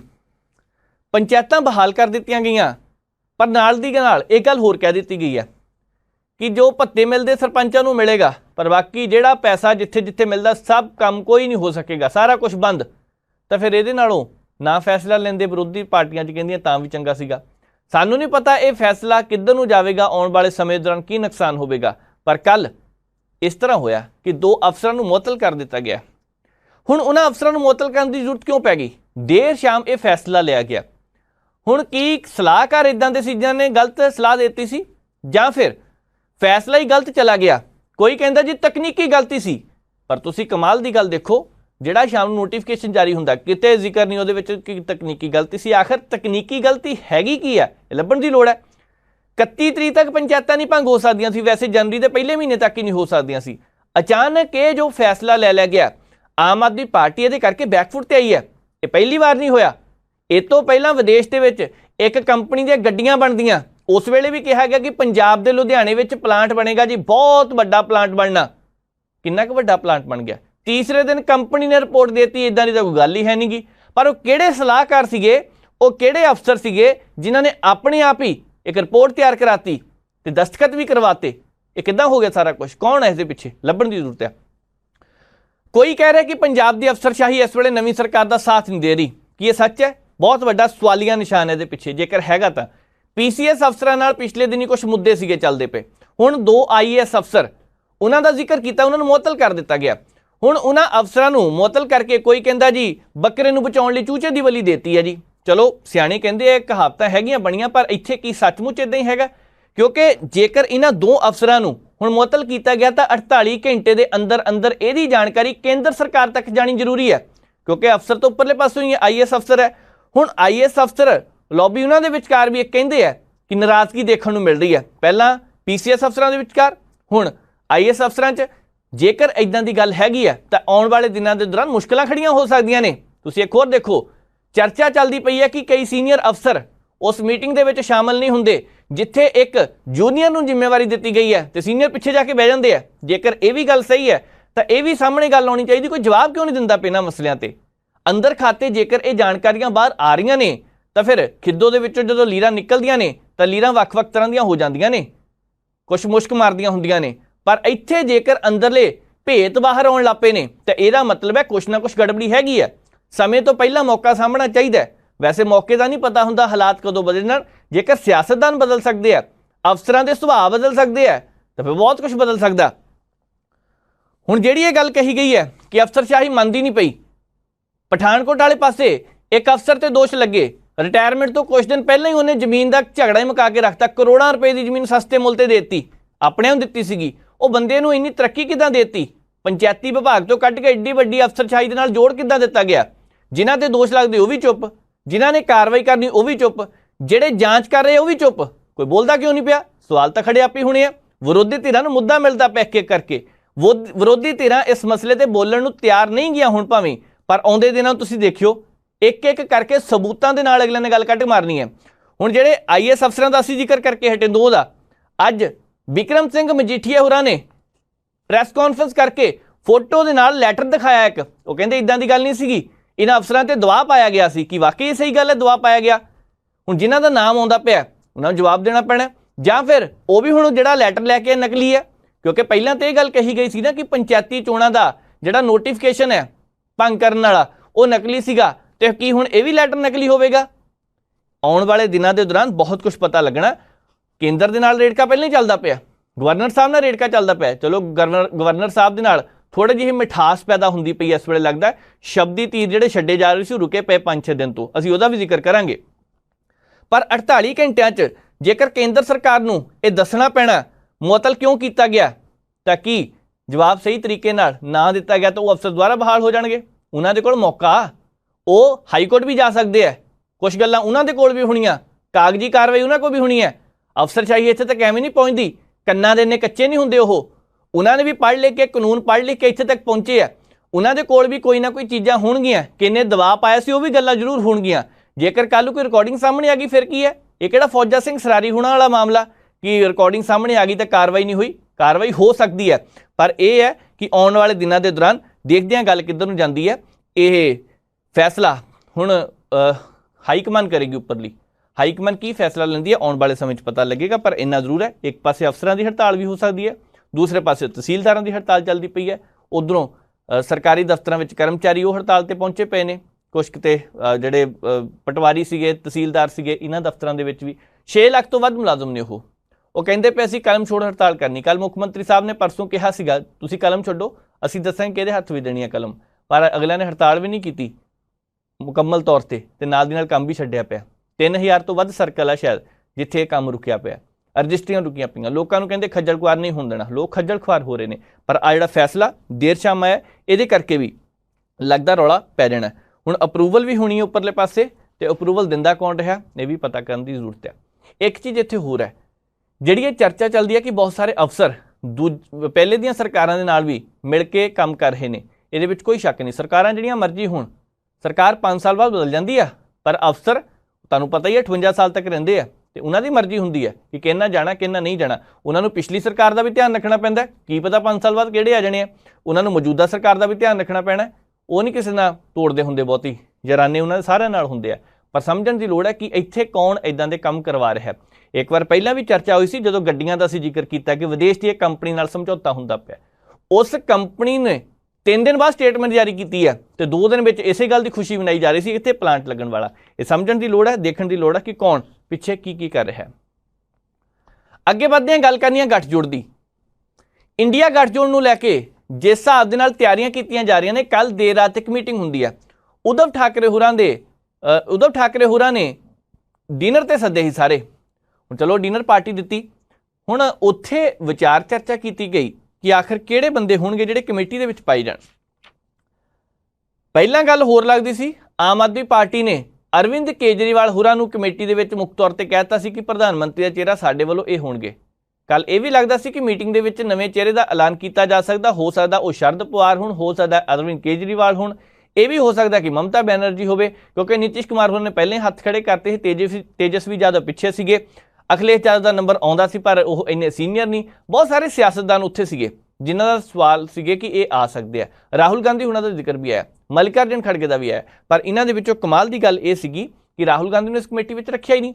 ਇਸ ਕਮੇਟੀ ਦੇ ਵਿੱਚ ਕੇਸੀ ਵੈਣੂਗੋਪਾਲ ਰਾਓ ਹੈ, ਸੰਜੇ ਰਾਉਤ ਨੇ ਸ਼ਿਵ ਸੈਨਾ ਦੇ, ਸ਼ਰਦ ਪਵਾਰ ਐਨਸੀਪੀ ਦੇ, ਉਮਰ ਅਬਦੁੱਲਾ ਜੰਮੂ ਕਸ਼ਮੀਰ ਤੋਂ ਇਹਨਾਂ ਨੂੰ ਪਾਇਆ ਗਿਆ, ਮੁਫਤੀ ਮਹਿਬੂਬਾ ਮੁਫਤੀ ਨੂੰ ਵੀ ਪਾਰਟੀ ਵਿੱਚ ਸ਼ਾਮਲ ਕੀਤਾ ਗਿਆ ਕਮੇਟੀ ਦੇ ਵਿੱਚ, MK ਸਟਾਲਿਨ, ਹੇਮੰਤ ਸੋਰੇਨ, ਲਲਨ ਸਿੰਘ, ਤੇਜਸਵੀ ਯਾਦਵ, ਡੀ ਰਾਜਾ, ਅਭਿਸ਼ੇਕ ਬੈਨਰਜੀ, ਜਵੇਦ ਅਲੀ ਖਾਨ, ਰਾਘਵ ਚੱਡਾ। ਹੁਣ ਪੰਜਾਬ 'ਚੋਂ ਕਹਿੰਦੇ ਸੀ ਭਗਵੰਤ ਮਾਨ ਪਾਏ ਜਾ ਸਕਦੇ ਨੇ, ਜਾਂ ਅਰਵਿੰਦ ਕੇਜਰੀਵਾਲ ਜਾਂ ਭਗਵੰਤ ਮਾਨ ਸਾਹਿਬ, ਹੁਣ ਦੋਨੇ ਹੀ ਨਹੀਂ ਗਏ। ਉਹਨਾਂ ਦੀ ਜਗ੍ਹਾ ਤੇ ਰਾਘਵ ਚੱਡਾ ਹੋਰਾਂ ਨੂੰ ਮੌਕਾ ਦਿੱਤਾ ਗਿਆ।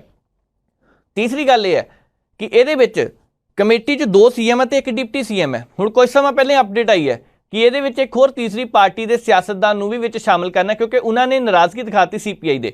ਚਲੋ ਨਾਰਾਜ਼ਗੀਆਂ ਤਾਂ ਜੇ ਕਈਆਂ ਦੀਆਂ ਹੋਣੀਆਂ, ਇਹਦੇ ਵਿੱਚੋਂ ਵੀ ਕਈ ਨਾਰਾਜ਼ ਹੋਣੇ ਆ, ਪਰ ਵੱਡੀ ਗੱਲ ਇਹ ਹੈ ਕਿ ਇਹਨਾਂ ਦੇ ਵਿੱਚੋਂ ਕਿਹੜਾ ਚਿਹਰਾ ਹੋਵੇਗਾ ਜਿਹੜਾ ਪ੍ਰਧਾਨ ਮੰਤਰੀ ਦੀ ਕੁਰਸੀ ਤੇ ਜਾ ਕੇ ਬੈਠਣ ਦੀ ਤਿਆਰੀ ਕਰਨ ਵਾਲਾ ਹੈ। ਸਵਾਲ ਇਹੀ ਵਾਰ-ਵਾਰ ਉੱਠਦਾ ਪਿਆ ਕਿ ਇੰਡੀਆ ਗੱਠਜੋੜ ਦਾ ਫਾਇਦਾ ਹੋਣਾ।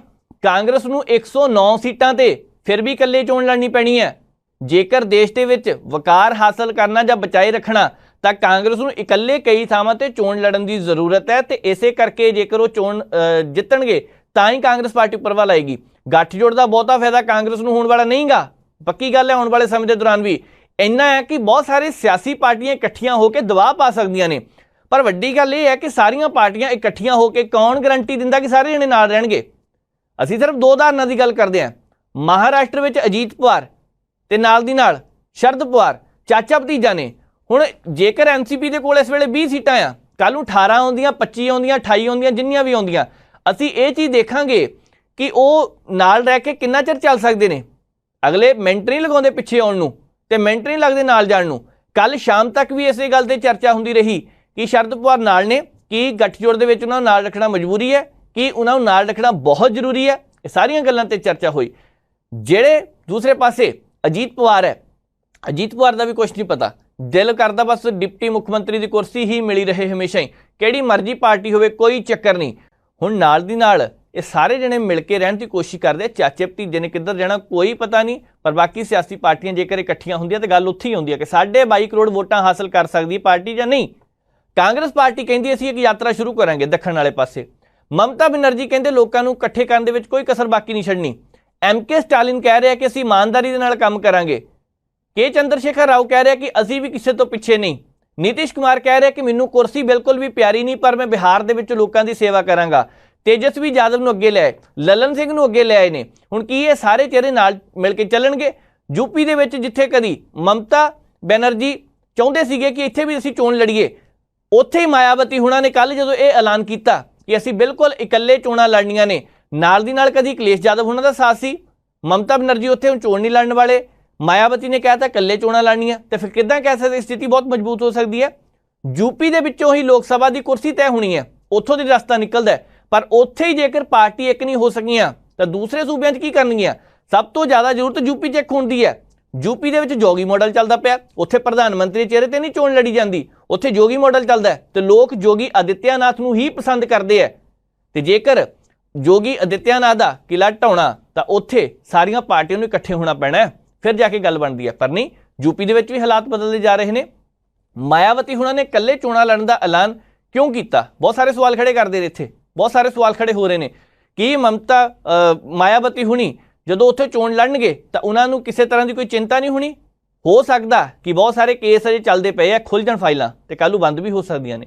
ਕੁਛ ਨਹੀਂ ਪਤਾ ਹੁੰਦਾ ਕਿਹਦੇ ਨਾਲ ਆਖਰ ਵਿੱਚ ਜਾ ਕੇ ਖੜ ਜਾਣਾ। ਮਮਤਾ ਬੈਨਰਜੀ ਦੀ ਪਾਰਟੀ ਦੇ ਹਾਲਾਤ ਖਰਾਬ ਹੋਏ ਨੇ, ਇਹਦੇ ਵਿੱਚ ਕੋਈ ਸ਼ੱਕ ਨਹੀਂ। ਜਿੱਥੇ 80 ਦੇ ਵਿੱਚੋਂ ਦਰਜਨਾਂ ਸੀਟਾਂ ਉਹਨਾਂ ਦੇ ਕੋਲ ਹੁੰਦੀਆਂ ਸੀਗੀਆਂ, ਉੱਥੇ ਵਿਧਾਨ ਸਭਾ ਦੇ ਵਿੱਚ ਵੀ ਜਦੋਂ ਉਹਨਾਂ ਦੇ ਕੋਲ ਵਾਹਵਾ ਸੀਟਾਂ ਹੁੰਦੀਆਂ ਸੀਗੀਆਂ, ਕੀ ਕਾਰਨ ਬਣਿਆ ਕਿ ਲੋਕ ਸਭਾ ਦੀ ਇੱਕ ਸੀਟ ਜਿੱਤਣ 'ਚ ਸਿਰਫ ਕਾਮਯਾਬ ਰਹੇ? ਕਿਉਂ ਇਦਾਂ ਦੇ ਹਾਲਾਤ ਬਣ ਗਏ? ਜਿਨ੍ਹਾਂ ਦੀ 2-4 ਵਾਰ ਜਿਹੜੇ ਉੱਥੋਂ ਦੇ ਸਿਆਸਤ ਦੇ ਵਿੱਚ ਮੁੱਖ ਤੌਰ ਤੇ ਭੂਮਿਕਾ ਨਿਭਾਉਣ ਵਾਲੇ ਹੋਣ ਤੇ ਅੱਜ ਇਸ ਤਰ੍ਹਾਂ ਦੇ ਹਾਲਾਤ ਹੋਣ, ਇਹ ਵਿਚਾਰ ਕਰਨ ਦੀ ਜ਼ਰੂਰਤ ਹੈ। ਇੰਡੀਆ ਦੇ ਗੱਠਜੋੜ ਦਾ ਫਾਇਦਾ ਬਹੁਤ ਸਾਰੇ ਮਾਹਰ ਕਹਿੰਦੇ ਕਾਂਗਰਸ ਨੂੰ ਇੰਨਾ ਨਹੀਂ ਹੋਣਾ, ਪਰ ਨਾਲ ਮਿਲ ਕੇ ਰਹਿਣਗੇ ਤਾਂ ਚੰਗੀ ਗੱਲ ਹੈ। ਦੇਖਦੇ ਹਾਂ ਆਉਣ ਵਾਲੇ ਦਿਨਾਂ 'ਚ ਹਾਲਾਤ ਕਿੱਧਰ ਨੂੰ ਜਾਂਦੇ ਆ। ਅੱਗੇ ਵਧਦੇ ਹਾਂ, ਗੱਲ ਕਰਨੀ ਗੌਤਮ ਅਡਾਨੀ ਦੀ। ਗੌਤਮ ਅਡਾਨੀ ਦੀ ਕੰਪਨੀ, ਵੈਸੇ ਤਾਂ ਕਈ ਕੰਪਨੀਆਂ, ਜਿਸ ਹਿਸਾਬ ਦੇ ਨਾਲ ਉਹਨਾਂ ਦੇ ਸ਼ੇਅਰਾਂ ਦੀ ਗੱਲ ਚੱਲਦੀ ਪਈ ਹੈ ਕਿ ਉਤਰਾਅ ਚੜ੍ਹਾਅ ਆ ਰਿਹਾ, ਹੁਣ ਉਤਰਾਅ ਚੜ੍ਹਾਅ ਇਹ ਆਪ ਨਹੀਂ ਆਇਆ, ਇਹ ਲਿਆਂਦਾ ਗਿਆ। ਤੁਸੀਂ ਕਹਿਣਾ ਸ਼ੇਅਰਾਂ ਦੇ ਨਾਂ ਤੇ ਹੱਸਣ ਕਿਉਂ ਲੱਗ ਪਏ? ਦਰਅਸਲ ਸ਼ੇਅਰ ਮਾਰਕੀਟ ਦੇ ਵਿੱਚ ਪਤਾ ਨਹੀਂ ਲੱਗਦਾ ਕਦੋਂ ਕਿਹੜੇ ਬੰਦੇ ਨੂੰ ਕਿੰਨਾ ਕਿੱਥੇ ਘਾਟਾ ਪੈ ਜਾਣਾ। ਗੌਤਮ ਅਡਾਨੀ ਹੁਣਾਂ ਦੇ ਸ਼ੇਅਰ ਜਿਸ ਹਿਸਾਬ ਦੇ ਨਾਲ ਐਨ ਰੌਕਟ ਬਣੇ, ਫਿਰ ਸਰਕਾਰ ਦੀ ਜਦੋਂ ਰਿਪੋਰਟ ਸਾਹਮਣੇ ਆਈ, ਸੇਬੀ ਦੀ ਰਿਪੋਰਟ ਸਾਹਮਣੇ ਆਈ, ਫਿਰ ਇੱਕ ਹਿਡਨਬਰਗ ਦੀ ਰਿਪੋਰਟ ਸਾਹਮਣੇ ਆਈ, ਨਾਲ ਹੀ ਸ਼ੇਅਰ ਥੱਲੇ ਵੱਲ ਆ ਗਏ। ਲੋਕਾਂ ਦੇ ਪੈਸੇ ਜਿੰਨੇ ਲੱਗੇ ਸੀ ਡੁੱਬ ਗਏ। ਕਿਸੇ ਦਾ 2.5 ਲੱਖ ਕਰੋੜ ਤੱਕ ਨੁਕਸਾਨ ਹੋਇਆ ਉਹਨਾਂ ਦਿਨਾਂ ਦੇ ਦੌਰਾਨ, ਮਿਲੀਅਨ ਬਿਲੀਅਨ ਕਹਿ ਸਕਦੇ ਨੁਕਸਾਨ ਹੋਇਆ। ਪਰ ਅਚਾਨਕ ਹੀ ਫਿਰ ਕੰਪਨੀ ਖੜੀ ਹੋ ਜਾਵੇ, ਇਹ ਕਿੱਦਾਂ ਹੋ ਗਿਆ? ਹਿਡਨਬਰਗ ਨੇ ਜਿਨ੍ਹਾਂ ਕੰਪਨੀਆਂ ਦੇ ਖਿਲਾਫ ਰਿਪੋਰਟ ਤਿਆਰ ਕੀਤੀ ਹੈ, ਉਹ ਕਾਨੂੰਨੀ ਤੌਰ ਤੇ ਕਹਿੰਦੇ ਅਸੀਂ ਸਹੀ ਹੈ, ਕਾਰਵਾਈ ਕਰਨੀ ਕਰੋ, ਅਸੀਂ ਨਹੀਂ ਡਰਦੇ, ਸਾਡੇ ਕੋਲ ਡਾਟਾ ਪਿਆ। ਅਮਰੀਕਾ ਦੀ ਬਹੁਤ ਵੱਡੀ ਟਰੱਕਿੰਗ ਕੰਪਨੀ ਦੇ ਖਿਲਾਫ ਉਹਨਾਂ ਨੇ ਰਿਪੋਰਟ ਤਿਆਰ ਕੀਤੀ। 35 ਸਾਲਾਂ ਦਾ ਰਿਕਾਰਡ ਸੀ ਉਸ ਕੰਪਨੀ ਦਾ, ਬਿਲੀਅਨ ਰੁਪਏ ਉਹਨਾਂ ਦੀ ਇਨਕਮ ਸੀ। ਪਰ ਅਚਾਨਕ ਉਸ ਕੰਪਨੀ ਦੇ ਮਾਲਕ ਨੂੰ ਆ ਕੇ ਇਸ ਗੱਲ ਮੰਨਣੀ ਪਈ ਕਿ ਹਾਂ ਅਸੀਂ ਧੋਖਾ ਕੀਤਾ, ਕੰਪਨੀ ਡੈਡ ਹੋ ਗਈ, ਖਤਮ ਹੋ ਗਈ। ਇਸ ਤਰ੍ਹਾਂ ਦੀਆਂ 30 ਕੰਪਨੀਆਂ ਸੀ ਜਿਨ੍ਹਾਂ ਦੇ ਖਿਲਾਫ ਹਿਡਨਬਰਗ ਨੇ ਰਿਪੋਰਟ ਤਿਆਰ ਕੀਤੀ ਤੇ ਬਾਅਦ ਦੇ ਵਿੱਚ ਵਿਸ਼ਲੇਸ਼ਣ ਦੇ ਆਧਾਰ ਤੇ ਉਹਨਾਂ ਕੰਪਨੀਆਂ ਦੇ ਸ਼ੇਅਰ ਹੇਠਾਂ ਵੱਲ ਧੜਮ ਕਰਕੇ ਡਿੱਗੇ। ਕਿਸੇ ਦੇ 45% ਤੱਕ ਡਿੱਗੇ, ਕਿਸੇ ਦੇ 60% ਤੱਕ ਡਿੱਗੇ। ਸੋਚੋ ਜਿਨ੍ਹਾਂ ਲੋਕਾਂ ਨੇ ਪੈਸਾ ਲਾਇਆ ਸੀ ਉਹ ਕਿੱਥੇ ਗਏ। ਹੁਣ ਅਡਾਨੀ ਗਰੁੱਪ ਦੀਆਂ ਕੰਪਨੀਆਂ ਨੂੰ ਲੈ ਕੇ ਖਬਰ ਸਾਹਮਣੇ ਆ ਰਹੀ ਹੈ ਕਿ ਇਹਨਾਂ ਨੇ ਵੈਲੂਏਸ਼ਨ ਵਧਾਉਣ ਦੇ ਲਈ ਆਪ ਹੀ ਕੰਪਨੀਆਂ ਦੇ ਸ਼ੇਅਰ ਆਪ ਹੀ ਖਰੀਦ ਲਏ ਆਪਣੇ ਪਰਿਵਾਰ ਨੇ ਇਹਨਾਂ ਦੇ, ਤੇ ਉਹ ਲੋਕਾਂ ਦੇ ਵਿੱਚ ਗੱਲ ਜਾਂਦੀ ਸੀ ਆ ਦੇਖੋ ਜੀ ਕੰਪਨੀਆਂ ਕਿੱਦਾਂ ਚੜ੍ਹਦੀਆਂ ਪਈਆਂ, ਪਰ ਸਿੱਧੇ ਤੌਰ ਤੇ ਨਹੀਂ ਖਰੀਦੇ, ਅਸਿੱਧੇ ਤੌਰ ਤੇ ਖਰੀਦੇ। ਮੌਰੀਸ਼ੀਅਸ ਦੇ ਵਿੱਚ ਕੁਝ ਕੰਪਨੀਆਂ ਸੀਗੀਆਂ, ਮੌਰੀਸ਼ੀਅਸ ਦੇ ਵਿੱਚ ਇੱਕ ਇਦਾਂ ਦੀ ਕੰਪਨੀ ਸੀ ਜਿਹਦੇ ਵਿੱਚ ਫੰਡ ਲਗਾਇਆ ਗਿਆ, ਜਿਨ੍ਹਾਂ ਨੇ ਫੰਡ ਲਗਾਇਆ ਅਡਾਨੀ ਦੀਆਂ ਕੰਪਨੀਆਂ 'ਚ। ਲੋਕਾਂ 'ਚ ਇਹ ਗੱਲ ਗਈ, ਲੋਕਾਂ ਨੂੰ ਲੱਗਾ ਠੀਕ ਹੈ ਭਾਈ ਚੜ੍ਹਦੇ ਪਏ ਸ਼ੇਅਰ ਲੈ ਲਓ ਚਾਰ। ਸਾਡੇ ਵੀ ਕੁਝ ਬੰਦੇ ਹੈਗੇ ਕਹਿੰਦੇ ਜੀ ਅਡਾਨੀ ਦੀਆਂ ਕੰਪਨੀਆਂ ਕਿਸੇ ਵੇਲੇ ਵੀ ਚੜ੍ਹ ਸਕਦੀਆਂ ਨੇ। ਬਹੁਤ ਸਾਰੇ ਮਾਹਰਾਂ ਨਾਲ ਗੱਲ ਹੁੰਦੀ ਰਹਿੰਦੀ ਹੈ। ਹੁਣ ਉਹ ਮਾਹਰਾਂ ਦੀ ਤੇ ਚਲੋ ਇੱਕ ਰਾਏ ਹੋ ਸਕਦੀ ਹੈ ਕਿ ਅਡਾਨੀ ਦੇ ਸ਼ੇਅਰ ਚੜ੍ਹਨੇ ਨੇ, ਪਰ ਵੱਡਾ ਸਵਾਲ ਇਹ ਹੈ ਕਿ ਅਡਾਨੀ ਦੇ ਸ਼ੇਅਰ ਚੜ੍ਹਦੇ ਕਿਉਂ ਪਏ ਆ? ਕਿਉਂਕਿ ਇਹਦੇ ਪਿੱਛੇ ਕਿਹੜੀ ਤਾਕਤ ਕੰਮ ਕਰਦੀ ਪਈ? ਦਰਅਸਲ ਕੰਪਨੀਆਂ ਦੀ ਇਨਕਮ ਹੈ, ਸ਼ੋਅ ਕਰਨ ਦੇ ਲਈ ਆਪ ਹੀ ਖਰੀਦੇ ਜਾਂਦੇ ਨੇ। ਯਕਦਮ ਜਦੋਂ ਸਪਾਈਕ ਹੋ ਜਾਂਦਾ ਉੱਥੇ ਜਾ ਕੇ ਸ਼ੇਅਰ ਵੇਚ ਦਿੰਦੇ ਆ, ਜਦੋਂ ਥੋੜਾ ਜਿਹਾ ਥੱਲੇ ਸ਼ੇਅਰ ਆਉਣ ਲੱਗਦਾ ਆਪਣੇ ਸ਼ੇਅਰ ਆਪ ਹੀ ਸਟਾਕ ਵਿੱਚੋਂ ਕੱਢ ਲੈਂਦੇ ਆ, ਲੋਕਾਂ ਨੂੰ ਨੁਕਸਾਨ ਹੋ ਜਾਂਦਾ। ਜਦੋਂ ਡਾਊਨ ਹੁੰਦੇ ਸ਼ੇਅਰ ਫਿਰ ਖਰੀਦ ਲੈਂਦੇ ਆ। ਇਹੀ ਕਾਰਨ ਹੁਣ ਪਿੱਛੇ ਜਿਹੇ ਹੋਇਆ। ਅੱਜ 8 ਮਹੀਨੇ ਪਹਿਲਾਂ ਗੌਤਮ ਅਡਾਨੀ ਦੀਆਂ 8 ਕੰਪਨੀਆਂ, ਕਿਉਂਕਿ ਪੋਰਟ ਇਹਨਾਂ ਦੇ ਕੋਲ ਹੈ, ਇਲੈਕਟ੍ਰਿਸਿਟੀ ਇਹਨਾਂ ਦੇ ਕੋਲ ਹੈ, ਪਾਵਰ, ਉਹ ਸਾਰੀਆਂ ਕੰਪਨੀਆਂ, ਗ੍ਰੀਨ ਐਨਰਜੀ ਹੈ ਜਿਹੜੀ ਆਸਟ੍ਰੇਲੀਆ ਦੇ ਵਿੱਚ ਵੀ ਤਿਆਰੀ ਕਰ ਰਹੀ ਹੈ ਬਿਜ਼ਨਸ ਕਰਨ ਦੀ, ਕੰਪਨੀ ਦਾ ਸ਼ੇਅਰ 198 ਰੁਪਏ 8 ਮਹੀਨੇ ਪਹਿਲਾਂ, 9 ਮਹੀਨੇ ਪਹਿਲਾਂ, 1.5 ਸਾਲ ਲਾ ਲਓ, 1.5 ਸਾਲ ਪਹਿਲਾਂ ਸ਼ੇਅਰ 150 ਰੁਪਏ, 140 ਰੁਪਏ, 120 ਰੁਪਏ। ਅਚਾਨਕ ਉਹ ਸ਼ੇਅਰ 4100 ਰੁਪਏ ਹੋ ਗਿਆ। ਅਚਾਨਕ ਕੋਈ ਸ਼ੇਅਰ ਵਿੱਚੋਂ 3200 ਦੇ ਹੋ ਗਏ। 70 ਰੁਪਏ ਵਾਲਾ ਸ਼ੇਅਰ 500 ਰੁਪਏ ਦਾ ਹੋ ਗਿਆ। ਇਹ ਕਿੱਦਾਂ ਹੋ ਗਿਆ? ਹੁਣ ਪਤਾ ਲੱਗਦਾ ਪਿਆ। ਸਿਰ ਤੇ ਲੱਖਾਂ ਕਰੋੜ ਰੁਪਏ ਦਾ ਕਰਜ਼ਾ ਹੋਵੇ ਤੇ ਕੰਪਨੀ ਪ੍ਰੋਫਿਟ ਕਿੱਦਾਂ ਦੇਈ ਜਾਂਦੀ ਹੈ? ਕੱਲ੍ਹ ਦੀਆਂ ਸਮਝ ਨਹੀਂ ਆ ਰਹੀਆਂ ਸੀ। ਸੇਬੀ ਨੇ, stock exchange board of India, ਉਹਨਾਂ ਨੇ ਵੀ ਇਹ ਗੱਲ ਦੀ ਰਿਪੋਰਟ ਤਿਆਰ ਕੀਤੀ ਕਿ ਇਹਦੇ ਵਿੱਚ ਕੋਈ ਗੜਬੜੀ ਹੈਗੀ ਆ। ਹੁਣ ਕਮਾਲ ਦੀ ਗੱਲ ਇਹ ਹੈ ਕਿ ਇਹ ਰਿਪੋਰਟ 2018 ਤੋਂ ਚੱਲਦੀ ਪਈ ਹੈ। 2018 ਵਿੱਚ ਪ੍ਰਧਾਨ ਮੰਤਰੀ ਨਰਿੰਦਰ ਮੋਦੀ ਹੋਰਾਂ ਦੀ ਸਰਕਾਰ ਬਣਨ ਤੋਂ ਪਹਿਲਾਂ ਇਹ ਗੱਲ ਕਹੀ ਗਈ ਕਿ ਇਹਨਾਂ ਕੰਪਨੀਆਂ ਵੱਲ ਧਿਆਨ ਦਿੱਤਾ ਜਾਵੇ ਕਿ ਵੈਲਿਊਏਸ਼ਨ ਕਿੱਦਾਂ ਵੱਧਦੀ ਪਈ ਹੈ। ਉਹ ਤੋਂ ਕਮਾਲ ਦੀ ਗੱਲ ਕੀ ਸੀ ਕਿ 3 ਸਾਲ ਬਾਅਦ ਪ੍ਰਧਾਨ ਮੰਤਰੀ ਨਰਿੰਦਰ ਮੋਦੀ ਹੋਰਾਂ ਦੀ ਸਰਕਾਰ ਆਈ, ਕੇਸ ਦਰਜ ਕੀਤਾ ਗਿਆ, ਸਾਰੇ ਕੇਸ ਖਤਮ ਹੋ ਗਏ। ਨਹੀਂ ਜੀ, ਕਲੀਨ ਚਿੱਟ ਦੇ ਦਿੱਤੀ ਗਈ। ਉਹ ਕਲੀਨ ਚਿੱਟ ਕਿਹਦੇ ਆਧਾਰ ਤੇ ਦਿੱਤੀ ਗਈ ਸੀ? 2023 ਦੇ ਵਿੱਚ ਅੱਜ ਜਾ ਕੇ ਉਹ ਗੱਲ ਖੁੱਲੀ ਹੈ। ਬਹੁਤ ਵੱਡੀ ਅਖਬਾਰ ਨੇ ਇੱਕ ਰਿਪੋਰਟ ਛਾਪੀ ਹੈ। ਉਹ ਕਹਿੰਦੇ ਪਏ ਆ ਕਿ ਉਸ ਵੇਲੇ ਕਲੀਨ ਚਿੱਟ ਦਿੱਤੀ ਗਈ, ਪਰ ਸੇਬੀ ਨੇ ਸਹੀ ਤਰੀਕੇ ਨਾਲ ਜਾਂਚ ਪੜਤਾਲ ਨਹੀਂ ਕੀਤੀ। ਜੇ ਇਹ ਦੋਸ਼ ਲੱਗਦਾ ਪਿਆ ਤੇ ਕੱਲ੍ਹ ਨੂੰ ਸੇਬੀ ਜਵਾਬ ਦੇਈ ਹੈ। ਹੁਣ ਵੀ ਸੇਬੀ ਨੇ 14 ਰਿਪੋਰਟਾਂ ਦੇ ਦਿੱਤੀਆਂ ਸ਼ਾਇਦ, 2 ਰਿਪੋਰਟਾਂ ਅਜੇ ਤੱਕ ਬਾਕੀ ਹੈ।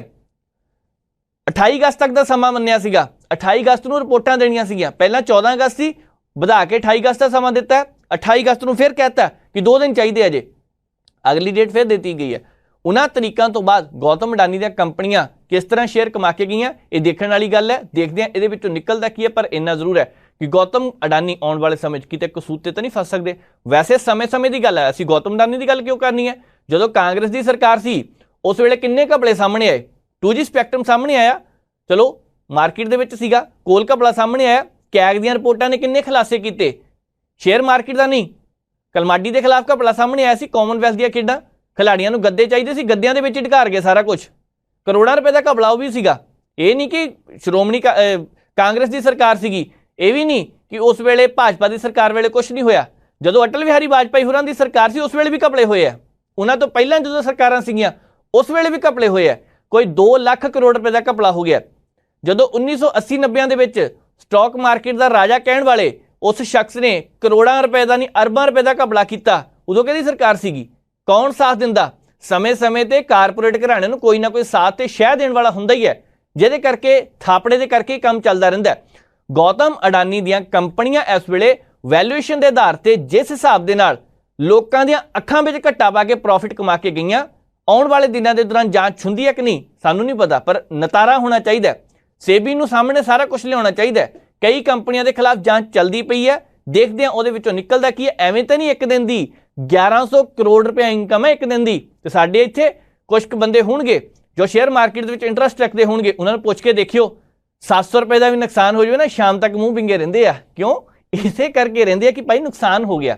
ਪਰ ਇੱਥੇ ਇੱਕ ਦਿਨ ਦੀ 1000 ਕਰੋੜ ਰੁਪਏ ਆਮਦਨ ਹੋਵੇ, ਕਿੱਥੇ ਗਰੀਬ ਬੰਦਾ ਸ਼ੇਅਰ ਮਾਰਕੀਟ ਵੱਲ ਜਾਣ ਦਾ ਸੋਚੇ, ਉਹ ਨਹੀਂ ਕਹਿਣਾ ਉਲਟਾ ਹੋ ਗਿਆ ਜੀ, ਅੱਜ ਸ਼ੇਅਰ ਚੜ੍ਹਨੇ ਸੇ ਜਾਂ ਪੁੱਠੇ ਪੈ ਗਏ ਜੀ ਸਾਡੇ। ਇਹ ਸਾਰਾ ਕੁਝ ਹੁੰਦਾ ਪਿਆ। ਪਰ ਅੰਦਰ ਖਾਤੇ ਜੋ ਕੁਝ ਵੀ ਹੋ ਰਿਹਾ, ਜਿਸ ਹਿਸਾਬ ਦੇ ਨਾਲ ਲੁੱਟਿਆ ਜਾ ਰਿਹਾ ਲੋਕਾਂ ਨੂੰ, ਸਭ ਦੇ ਸਾਹਮਣੇ ਪਤਾ, ਕਿਸੇ ਨੂੰ ਨਹੀਂ ਲੱਗਦਾ ਪਿਆ। ਅੱਖਾਂ 'ਤੇ ਪੱਟੀ ਵੀ ਨਹੀਂ ਬੰਨੀ ਪਈ, ਬਸ ਜੁਗਾੜ ਹੀ ਇਦਾਂ ਦੇ ਆ। ਦੱਸਣ ਵਾਲੇ ਵੀ ਹੋਣਗੇ। ਉਹ ਤੋਂ ਵੀ ਇੱਕ ਵੱਡੀ ਗੱਲ ਕੀ ਹੈ ਕਿ ਇਸ ਵੇਲੇ ਬਹੁਤ ਸਾਰੀਆਂ ਕੰਪਨੀਆਂ ਦੇ ਵਿੱਚ, ਖਾਸ ਕਰਕੇ ਸਰਕਾਰੀ ਕੰਪਨੀਆਂ ਦੇ ਵਿੱਚ ਜਿਹੜੇ ਡਾਇਰੈਕਟਰ ਦੇ ਅਹੁਦੇ ਤੇ ਰਹੇ ਆ, ਡਿਪਟੀ ਡਾਇਰੈਕਟਰ ਦੇ ਅਹੁਦੇ ਤੇ ਰਹੇ ਆ, ਉਹਨਾਂ ਦੇ ਵਿੱਚੋਂ ਅੱਧੇ ਤੋਂ ਵੱਧ ਲੋਕ ਜੌਬ ਛੱਡ ਚੁੱਕੇ ਆ। ਕਿਉਂ ਛੱਡ ਚੁੱਕੇ ਆ? ਕਿਉਂਕਿ ਪ੍ਰਾਈਵੇਟ ਕੰਪਨੀਆਂ, ਜਿਹੜੀ ਵੱਡੇ ਕਾਰਪੋਰੇਟ ਘਰਾਣੇ ਨੇ, ਉਹਨਾਂ ਦੀ ਸਾਰੀ ਜ਼ਿੰਮੇਵਾਰੀ ਸੰਭੀ ਉਹਨਾਂ ਨੇ। ਉਹਨਾਂ ਕੰਪਨੀਆਂ ਦੇ ਵਿੱਚ ਡਾਇਰੈਕਟਰ ਨੇ। ਗੂਗਲ ਤੇ ਸਰਚ ਕਰਕੇ ਦੇਖਿਆ ਜਾ ਸਕਦਾ ਕਿ ਜਿਹੜੇ ਸਰਕਾਰੀ ਅਹੁਦਿਆਂ ਤੇ ਰਹੇ ਆ, ਵੱਡੀਆਂ ਕੰਪਨੀਆਂ ਦੇ ਵਿੱਚ ਡਾਇਰੈਕਟਰ, ਡਿਪਟੀ ਡਾਇਰੈਕਟਰ ਰਹੇ ਆ, ਉਹ ਪ੍ਰਾਈਵੇਟ ਕੰਪਨੀਆਂ 'ਚ ਆ ਗਏ ਆ। ਇਸੇ ਕਰਕੇ ਆਏ ਆ ਕਿਉਂਕਿ ਉਹਨਾਂ ਨੂੰ ਜੋੜ ਤੋੜ ਸਾਰੇ ਪਤਾ, ਉਹਨਾਂ ਨੂੰ ਪਤਾ ਕਿੱਥੇ ਕੀ ਹੋਣਾ। ਤੇ ਇੱਥੇ ਨਿੱਜੀਕਰਨ ਕਹਿੰਦੇ ਸਾਰਾ ਕੁਝ ਨਹੀਂ ਹੋਣ ਦੇਣਾ। ਅਸੀਂ ਨਿੱਜੀਕਰਨ ਹੋਣ ਵੀ ਨਹੀਂ ਦੇਣਾ, ਹੁੰਦਾ ਵੀ ਪਿਆ। ਕੰਪਨੀਆਂ ਨੂੰ ਵੇਚਣ ਦੀ ਤਿਆਰੀ ਵੀ ਕੀਤੀ ਜਾ ਰਹੀ ਹੈ। ਭਾਰਤ ਦੇ ਵਿੱਚ ਪੈਟਰੋਲੀਅਮ ਕੰਪਨੀ ਸੀ ਇੱਕ, 10,400 ਕਰੋੜ ਰੁਪਏ ਦਾ ਪ੍ਰੋਫਿਟ ਹਰ ਸਾਲ ਦਿੰਦੀ। ਉਹ ਹਰ ਸਾਲ ਉਹਨੂੰ ਵੇਚਣ ਦੀ ਤਿਆਰੀ ਕਰਨ ਲੱਗੇ ਸੀ। ਬਈ ਜਿਹੜੀ ਚੀਜ਼ ਘਾਟੇ 'ਚ ਤੁਸੀਂ ਵੇਚ ਦਿਓ। ਅਸੀਂ ਨਹੀਂ ਕਹਿੰਦੇ ਕਿ ਇੱਥੇ ਭਾਜਪਾ ਦੀ ਸਰਕਾਰ ਨੇ ਸਾਰਾ ਕੁਝ ਵੇਚਿਆ। ਇਸ ਤੋਂ ਪਹਿਲਾਂ ਕਾਂਗਰਸ ਦੀ ਸਰਕਾਰ ਤੇ ਵੀ ਦੋਸ਼ ਲੱਗੇ ਸੀ। ਉਹਨਾਂ ਦੇ ਸਮੇਂ ਦੇ ਦੌਰਾਨ ਵੀ ਬਹੁਤ ਸਾਰੀਆਂ ਕੰਪਨੀਆਂ ਦਾ ਨਿੱਜੀਕਰਨ ਹੋਇਆ ਕਿਉਂਕਿ ਉਹ ਘਾਟੇ ਵਿੱਚ ਚੱਲਦੀਆਂ ਸੀ। ਪਰ ਇੱਥੇ ਭਾਜਪਾ ਦੀ ਸਰਕਾਰ ਵੇਲੇ ਕੁਝ ਕੁ ਤਾਂ ਕੰਪਨੀਆਂ ਪ੍ਰੋਫਿਟ ਵਿੱਚ ਹੈ, ਉਹਨਾਂ ਨੂੰ ਵੀ ਵੇਚਣ ਦੀ ਤਿਆਰੀ ਕੀਤੀ ਜਾ ਰਹੀ ਹੈ। ਆਖਿਰ ਕਿਉਂ? ਸਵਾਲ ਸਰਕਾਰ ਜਾਣਦੀ ਹੋਵੇਗੀ। ਅੱਗੇ ਵਧਦੇ ਹਾਂ, ਗੱਲ ਕਰਨੀ ਆ ਜਿਹੜਾ ਇਜਲਾਸ ਹੋਣ ਜਾ ਰਿਹਾ ਹੈ। 5 ਦਿਨ ਦਾ ਵਿਸ਼ੇਸ਼ ਇਜਲਾਸ ਸੱਦਿਆ ਗਿਆ ਪ੍ਰਧਾਨ ਮੰਤਰੀ ਨਰਿੰਦਰ ਮੋਦੀ ਹੋਰਾਂ ਨੇ। ਹੁਣ ਉਹਦੇ ਵਿੱਚ ਪਾਰਲੀਮੈਂਟ ਦੇ ਵਿਸ਼ੇਸ਼ ਇਜਲਾਸ ਵਿੱਚ ਕਿਹੜੇ ਉਹ ਮੁੱਦੇ ਹੋਣਗੇ ਜਿਨ੍ਹਾਂ ਤੇ ਗੱਲਬਾਤ ਕੀਤੀ ਜਾ ਸਕਦੀ ਹੈ? ਦਰਅਸਲ 4-5 ਮੁੱਦੇ ਇਸ ਤਰ੍ਹਾਂ ਦੇ ਨੇ। ਕਿਹਾ ਜਾ ਰਿਹਾ ਹੈ ਕਿ ਦੇਸ਼ ਦੇ ਵਿੱਚ ਆਉਣ ਵਾਲੇ ਦਿਨਾਂ ਦੇ ਦੌਰਾਨ ਬਹੁਤ ਵੱਡਾ ਬਦਲਾਅ ਆ ਸਕਦਾ। ਹੋ ਸਕਦਾ ਕਿ ਜੰਮੂ ਕਸ਼ਮੀਰ ਨੂੰ ਲੈ ਕੇ ਕੋਈ ਫੈਸਲਾ ਲੈ ਲਿਆ ਜਾਵੇ। ਇਹ ਵੀ ਹੋ ਸਕਦਾ ਕਿ ਪਾਰਲੀਮੈਂਟ ਦੀਆਂ ਚੋਣਾਂ ਪਹਿਲਾਂ ਕਰਵਾ ਲਈਆਂ ਜਾਣ। ਇਹ ਵੀ ਹੋ ਸਕਦਾ ਕਿ ਇੱਕ ਦੇਸ਼, ਇੱਕ ਰਾਸ਼ਟਰ ਤੇ ਇੱਕ ਚੋਣ ਦੀ ਨੀਤੀ ਨੂੰ ਉਹਦੇ ਵਿੱਚ ਅਧਿਕਾਰਿਕ ਰੂਪ ਤੇ ਮਾਨਤਾ ਦੇ ਦਿੱਤੀ ਜਾਵੇ। ਅੱਜ ਸਵੇਰ ਤੋਂ ਲੈ ਕੇ ਸ਼ਾਮ ਤੱਕ ਕਈ ਤਰ੍ਹਾਂ ਦੀਆਂ ਚਰਚਾਵਾਂ ਚੱਲੀਆਂ, ਪਰ ਕਿਸੇ ਨੂੰ ਪਤਾ ਨਹੀਂ ਲੱਗ ਸਕਿਆ ਖੁੱਲ੍ਹ ਕੇ ਕਿ ਇਸ ਮਸਲੇ ਤੇ ਜਿਹੜਾ ਪਾਰਲੀਮੈਂਟ ਦਾ ਸੈਸ਼ਨ ਬੁਲਾਇਆ ਜਾ ਰਿਹਾ ਉਹ ਆਖਿਰ ਕਿਉਂ ਬੁਲਾਇਆ ਜਾ ਰਿਹਾ। ਹੁਣ ਕੁਝ ਤਾਂ ਇਹ ਵੀ ਕਹਿੰਦੇ ਆ ਕਿ ਮਾਸਟਰ ਸਟ੍ਰੋਕ ਖੇਡਣ ਦੀ ਤਿਆਰੀ ਕੀਤੀ ਜਾ ਰਹੀ ਹੈ ਕਿਉਂਕਿ ਨਵੇਂ ਪਾਰਲੀਮੈਂਟ ਭਵਨ ਦੇ ਵਿੱਚ ਸ਼ਿਫਟਿੰਗ ਦੀ ਤਿਆਰੀ ਕੀਤੀ ਜਾ ਰਹੀ ਹੈ। ਕੋਈ ਕਹਿੰਦੇ ਕਿ ਯੂਨੀਫਾਰਮ ਸਿਵਲ ਕੋਡ ਬਿੱਲ ਹੈ ਉਹ ਪੇਸ਼ ਹੋ ਸਕਦਾ ਹੈ। ਕੋਈ ਕਹਿੰਦਾ ਪਿਆ ਕਿ ਲੋਕ ਸਭਾ, ਵਿਧਾਨ ਸਭਾ ਦੀਆਂ ਚੋਣਾਂ ਇਕੱਠੀਆਂ ਕਰਵਾਈਆਂ ਜਾ ਸਕਦੀਆਂ, ਉੱਤੇ ਗੱਲ ਹੋ ਸਕਦੀ ਹੈ। ਚਰਚਾ ਇਹ ਵੀ ਚੱਲਦੀ ਪਈ ਹੈ ਕਿ ਔਰਤਾਂ ਦੇ ਲਈ ਪਾਰਲੀਮੈਂਟ ਵਿੱਚ 1/3 ਜਿਹੜਾ ਅਧਿਕਾਰ ਹੈ ਉਹ ਪੂਰਨ ਤੌਰ ਤੇ ਰੱਖਣਾ, ਸੀਟਾਂ ਉੱਤੇ ਦੇਣੀਆਂ, ਤੇ ਜ਼ਿਆਦਾਤਰ ਸਿਵਲ ਕੋਡ ਦੀ ਚਰਚਾ ਚੱਲਦੀ ਪਈ ਹੈ। ਨਾਲ ਦੀ ਨਾਲ ਇਹ ਵੀ ਹੋ ਸਕਦਾ ਕਿ ਜਿਹੜਾ ਰਾਖਵਾਂਕਰਨ ਮਿਲਿਆ ਉਹਦੇ ਬਾਰੇ ਵੀ ਕੋਈ ਨਾ ਕੋਈ ਵਿਚਾਰ ਚਰਚਾ ਪਾਰਲੀਮੈਂਟ ਦੇ ਵਿੱਚ ਹੋ ਸਕਦੀ ਹੈ ਕਿਉਂਕਿ ਵੱਖ-ਵੱਖ ਵਰਗਾਂ ਨੂੰ ਲੈ ਕੇ ਜਿਹੜੀ ਇਹ ਗੱਲ ਕਹੀ ਗਈ ਹੈ ਕਿ ਜਾਤੀ ਦੇ ਆਧਾਰ ਤੇ ਜਨਗਣਨਾ ਕਰਾਉਣੀ ਹੈ, ਉਹਨੂੰ ਲੈ ਕੇ ਵੀ ਕੋਈ ਫੈਸਲਾ ਇਹਦੇ ਵਿੱਚ ਲਿਆ ਜਾ ਸਕਦਾ ਹੈ। ਸਵਾਲ ਇਹ ਹੈ ਕਿ ਕੁਝ ਦਿਨ ਪਹਿਲਾਂ ਵਿਸ਼ੇਸ਼ ਸੈਸ਼ਨ ਨਹੀਂ, ਉੱਥੇ ਮੌਨਸੂਨ ਸੈਸ਼ਨ ਸੀਗਾ, ਉਹਦੇ ਵਿੱਚ ਇਹਨਾਂ ਮੁੱਦਿਆਂ ਤੇ ਗੱਲ ਕਿਉਂ ਨਹੀਂ ਕੀਤੀ ਗਈ? ਅਸੀਂ ਵਿਧਾਨ ਸਭਾ ਦੀ ਗੱਲ ਕਰਦੇ ਹੁੰਦੇ ਹਾਂ ਤੇ ਇਹ ਕਹਿੰਦੇ 98 ਲੱਖ 99 ਲੱਖ ਰੁਪਇਆ ਖਰਚਾ ਆ ਜਾਂਦਾ ਹੈ, ਪਰ ਉੱਥੇ ਤਾਂ ਕਰੋੜਾਂ ਰੁਪਏ ਖਰਚ ਹੁੰਦੇ ਆ, ਕਰੋੜਾਂ ਰੁਪਏ। ਤੇ ਜੇਕਰ ਕਰੋੜਾਂ ਰੁਪਏ ਖਰਚ ਕੇ 5 ਦਿਨ ਲਈ ਸਿਰਫ ਸੈਸ਼ਨ ਸੱਦਿਆ ਗਿਆ, ਕੁਝ ਜ਼ਰੂਰੀ ਹੋਣਾ। ਹੋ ਸਕਦਾ ਹੈ ਭਾਜਪਾ ਕੁਝ ਵੱਡਾ ਐਲਾਨ ਕਰਨ ਦੀ ਤਿਆਰੀ ਵਿੱਚ ਹੋਵੇ। ਕਿਹੜਾ ਐਲਾਨ ਹੋ ਸਕਦਾ ਹੈ? 5 ਦਿਨ ਬਾਅਦ ਬਹੁਤ ਕੁਝ ਪਤਾ ਲੱਗ ਸਕਦਾ ਹੈ। ਅੱਗੇ ਵਧਦੇ ਹਾਂ, ਗੱਲ ਕਰਨੀ ਆ ਕੋਚਿੰਗ ਕਲਾਸਾਂ ਦੀ। ਅਸੀਂ ਕਈ ਦਿਨ ਦਾ ਇਹ ਜ਼ਿਕਰ ਕਰਦੇ ਪਏ ਹਾਂ ਕਿ ਭਾਰਤ ਵਿੱਚ ਬਹੁਤ ਸਾਰੇ ਵਿਦਿਆਰਥੀ ਨੇ ਜੋ ਕੋਚਿੰਗ ਲੈਂਦੇ ਆ। ਕੋਚਿੰਗ ਲੈਣਾ ਮਾੜਾ ਨਹੀਂ, ਕੋਚਿੰਗ ਕਲਾਸਾਂ ਦੇ ਵਿੱਚ ਬਹੁਤ ਸਾਰੇ ਇਸ ਤਰ੍ਹਾਂ ਦੇ ਵਿਦਿਆਰਥੀ ਹੈ ਜਿਹੜੇ ਰੈਂਕ ਵੀ ਪ੍ਰਾਪਤ ਕਰ ਲੈਂਦੇ ਆ, ਜਿਨ੍ਹਾਂ ਦੇ ਟੈਸਟ ਵੀ ਕਲੀਅਰ ਹੋ ਜਾਂਦੇ ਆ। ਪਰ ਵੱਡੀ ਗੱਲ ਇਹ ਹੈ ਕਿ ਕੋਚਿੰਗ ਕਲਾਸਾਂ ਵਾਲਿਆਂ ਨੇ ਇੱਕ ਬਿਜ਼ਨਸ ਬਣਾ ਲਿਆ ਇਹਨੂੰ, ਬਹੁਤ ਵੱਡੀ ਲੌਬੀ ਇਹਦੇ ਪਿੱਛੇ ਕੰਮ ਕਰਦੀ ਪਈ ਹੈ। ਤੁਹਾਨੂੰ ਜਾਣ ਕੇ ਹੈਰਾਨੀ ਹੋਣੀ ਹੈ ਕਿ ਕੋਚਿੰਗ ਇੰਡਸਟਰੀ ਇਸ ਵੇਲੇ 58,088 ਕਰੋੜ ਰੁਪਏ ਕਮਾ ਰਹੀ ਹੈ। 58,088 ਕਰੋੜ ਰੁਪਇਆ। ਗੇਮਿੰਗ ਤੋਂ ਵੀ ਇੰਨਾ ਪੈਸਾ ਮਤਲਬ ਕਿ ਕਮਾਇਆ ਜਾਂਦਾ ਹੈ। ਦੂਜੀ ਗੱਲ ਇਹ ਹੈ, ਕਿਸੇ ਸੂਬੇ ਦੇ ਨਾ ਬਜਟ ਹੁੰਦਾ ਜਿੰਨਾ 1 ਸਾਲ ਦੇ ਵਿੱਚ ਇਹ ਕੰਪਨੀਆਂ ਪੈਸੇ ਇਕੱਠੇ ਕਰ ਰਹੀਆਂ ਨੇ। ਅਸੀਂ ਕਿਸੇ ਕੰਪਨੀ ਦੇ ਖਿਲਾਫ ਨਹੀਂ, ਕਿਉਂਕਿ ਇਹ ਫੈਸਲਾ ਬੱਚਿਆਂ ਨੇ ਲੈਣਾ, ਮਾਪਿਆਂ ਨੇ ਲੈਣਾ ਕਿ ਅਸੀਂ ਕਿਸੇ ਬੱਚੇ ਨੂੰ ਕੋਚਿੰਗ ਸੈਂਟਰ ਭੇਜਣਾ ਜਾਂ ਨਹੀਂ। ਪਰ ਸਿਆਣੇ ਇਹ ਗੱਲ ਕਹਿੰਦੇ ਆ ਕਿ ਤੁਸੀਂ ਜਿਹੜੇ ਮਰਜ਼ੀ ਕੋਚਿੰਗ ਸੈਂਟਰ ਭੇਜ ਦਿਓ, 5-10% ਹੀ ਉੱਥੇ ਬੱਚਾ ਸਮਝਦਾ, 95% ਜਾਂ 90% ਫੇਰ ਵੀ ਉਹਨੂੰ ਆਪ ਹੀ ਤਿਆਰੀ ਕਰਨੀ ਪੈਂਦੀ ਹੈ। ਹੁੰਦਾ ਵੀ ਐਂ ਹੈ, ਅਗਲੇ ਟ੍ਰਿਕ ਦੇ ਸਕਦੇ, ਦਿਮਾਗ 'ਚ ਘੋਲ ਕੇ ਤਾਂ ਨਹੀਂ ਪਾ ਸਕਦੇ ਨਾ, ਘੋਲ ਕੇ ਪਾਉਣਾ ਕਿ ਇਹਨਾਂ ਪੜ੍ਹਨਾ ਤਾਂ ਆਪ ਹੀ ਪੈਣਾ। ਹੁਣ ਜੇਕਰ ਇਹਨਾਂ ਬੱਚਿਆਂ ਦੀ ਗੱਲ ਕਰੀਏ, ਕਿਉਂ ਮੁੱਦਾ ਗੱਲ ਕਰਨੀ ਪਈ ਅਤੇ ਕਿਉਂਕਿ ਕੋਟਾ ਦੇ ਵਿੱਚ 4 ਵਿਦਿਆਰਥੀਆਂ ਨੇ 1 ਮਹੀਨੇ 'ਚ ਖੁਦਕੁਸ਼ੀ ਕਰ ਲਈ। ਹੁਣ ਉਹਦੇ ਵਿੱਚ ਕਈ ਕਾਰਨ ਸੀ। ਮਨੋਵਿਗਿਆਨਿਕ ਤੌਰ ਤੇ ਦੇਖਿਆ ਜਾਵੇ ਤਾਂ ਸਭ ਤੋਂ ਵੱਡਾ ਕਾਰਨ ਸੀ ਬੱਚਿਆਂ ਨੂੰ ਇਹ ਸੀਗਾ ਅਸੀਂ ਟੈਸਟ ਦੇ ਵਿੱਚ ਪਾਸ ਨਹੀਂ ਹੋ ਰਹੇ, ਇਸ ਕਰਕੇ ਉਹਨਾਂ ਨੂੰ ਮੌਤ ਨੂੰ ਗਲ ਲਾ ਲਿਆ। 2 ਕੇਸ ਵਿੱਚ ਉਹ ਸੀਗੇ ਜਿਹੜੇ ਕਹਿੰਦੇ ਅਸੀਂ ਮਿਹਨਤ ਕਰਕੇ ਇੱਥੇ ਤੱਕ ਪਹੁੰਚੇ ਹਾਂ, ਸਾਡੇ ਘਰਦਿਆਂ ਨੇ ਮਿਹਨਤ ਕਰਾ ਕੇ ਇੱਥੇ ਤੱਕ ਲਿਆਂਦਾ, ਪਰ ਅੱਗੇ ਵੱਲ ਵਧਣਾ ਕਿ ਨਹੀਂ, ਇਸ ਕਰਕੇ ਉਹਨਾਂ ਨੇ ਮੌਤ ਨੂੰ ਗਲ ਲਾ ਲਿਆ। ਪਰ ਜਦੋਂ ਅਗਲੇ 5 ਸਾਲਾਂ ਵਿੱਚ 1,33,995 ਕਰੋੜ ਰੁਪਇਆ ਇਸ ਕੋਚਿੰਗ ਇੰਡਸਟਰੀ ਦਾ ਹੋ ਜਾਣਾ, ਤੇ ਉਸ ਵੇਲੇ ਕੀ ਕੋਈ ਬੋਲੇਗਾ ਜਾਂ ਨਹੀਂ? ਟੈਕਸ ਦੇ ਰੂਪ ਦੇ ਵਿੱਚ ਪੈਸੇ ਭਾਵੇਂ ਸਰਕਾਰ ਨੂੰ ਜਾਂਦੇ ਹੋਣ, ਪਰ ਸਵਾਲ ਇੱਥੇ ਸਭ ਤੋਂ ਵੱਡਾ ਇਹੀ ਹੈ ਕਿ ਕੋਟਾ 'ਚ ਮਰਨ ਵਾਲਾ ਬੱਚਾ ਜਿਹੜਾ ਹੁੰਦਾ ਉਹ ਨਿਰਾਸ਼ ਸੀਗਾ, ਉਹਦੇ ਸੁਪਨੇ ਟੁੱਟੇ ਸੀ, ਇਸ ਕਰਕੇ ਉਹਨੇ ਮੌਤ ਨੂੰ ਗਲ ਲਾਇਆ। ਉਹਦੇ ਪਿਤਾ ਨੇ ਵੀ ਦੱਸਿਆ, ਖੁਦਕੁਸ਼ੀ ਇੱਕ ਲੈਟਰ ਵੀ ਮਿਲਿਆ ਸੀ, ਉਹਦੇ ਵਿੱਚ ਵੀ ਇਹੀ ਗੱਲ ਕੀਤੀ ਗਈ ਸੀ। ਪਰ ਸਾਨੂੰ ਇਹ ਸਮਝਣਾ ਪੈਣਾ ਕਿ ਮੈਡੀਕਲ 'ਚ ਮੁਕਾਬਲਾ ਵੀ ਔਖਾ ਹੋ ਰਿਹਾ। IIT ਦੇ ਵਿੱਚ ਦਾਖਲੇ ਲੈ ਰਹੇ, ਉਹਦੇ ਵਿੱਚ ਵੀ ਮੁਕਾਬਲਾ ਔਖਾ ਹੋ ਰਿਹਾ। 272 MBBS ਕਾਲਜਾਂ ਵਿੱਚ ਕੁੱਲ 41,388 ਸੀਟਾਂ ਨੇ। ਸਰਕਾਰੀ ਤੇ ਨਿੱਜੀ ਕਾਲਜਾਂ ਵਿੱਚ 76,928 ਸੀਟਾਂ ਨੇ ਜਿੱਤੇ ਬੱਚਿਆਂ ਨੂੰ ਵੰਡੀਆਂ ਜਾਂਦੀਆਂ। ਪਰ ਕਮਾਲ ਦੀ ਗੱਲ ਇਹ ਹੈ, ਇਹਨਾਂ ਸੀਟਾਂ ਲਈ ਨੀਟ UG 2023 ਦੀ ਪ੍ਰੀਖਿਆ ਲਈ 20,87,462 ਬੱਚਿਆਂ ਨੇ ਪ੍ਰੀਖਿਆ ਦਿੱਤੀ ਸੀ। ਹੁਣ ਅੰਦਾਜ਼ਾ ਲਗਾ ਲਓ ਸੀਟਾਂ ਸਾਡੇ ਕੋਲ ਕਿੰਨੀਆਂ, ਸਿਰਫ 41,388 ਤੇ 76,000 ਹੋਰ ਲਾ ਲਓ।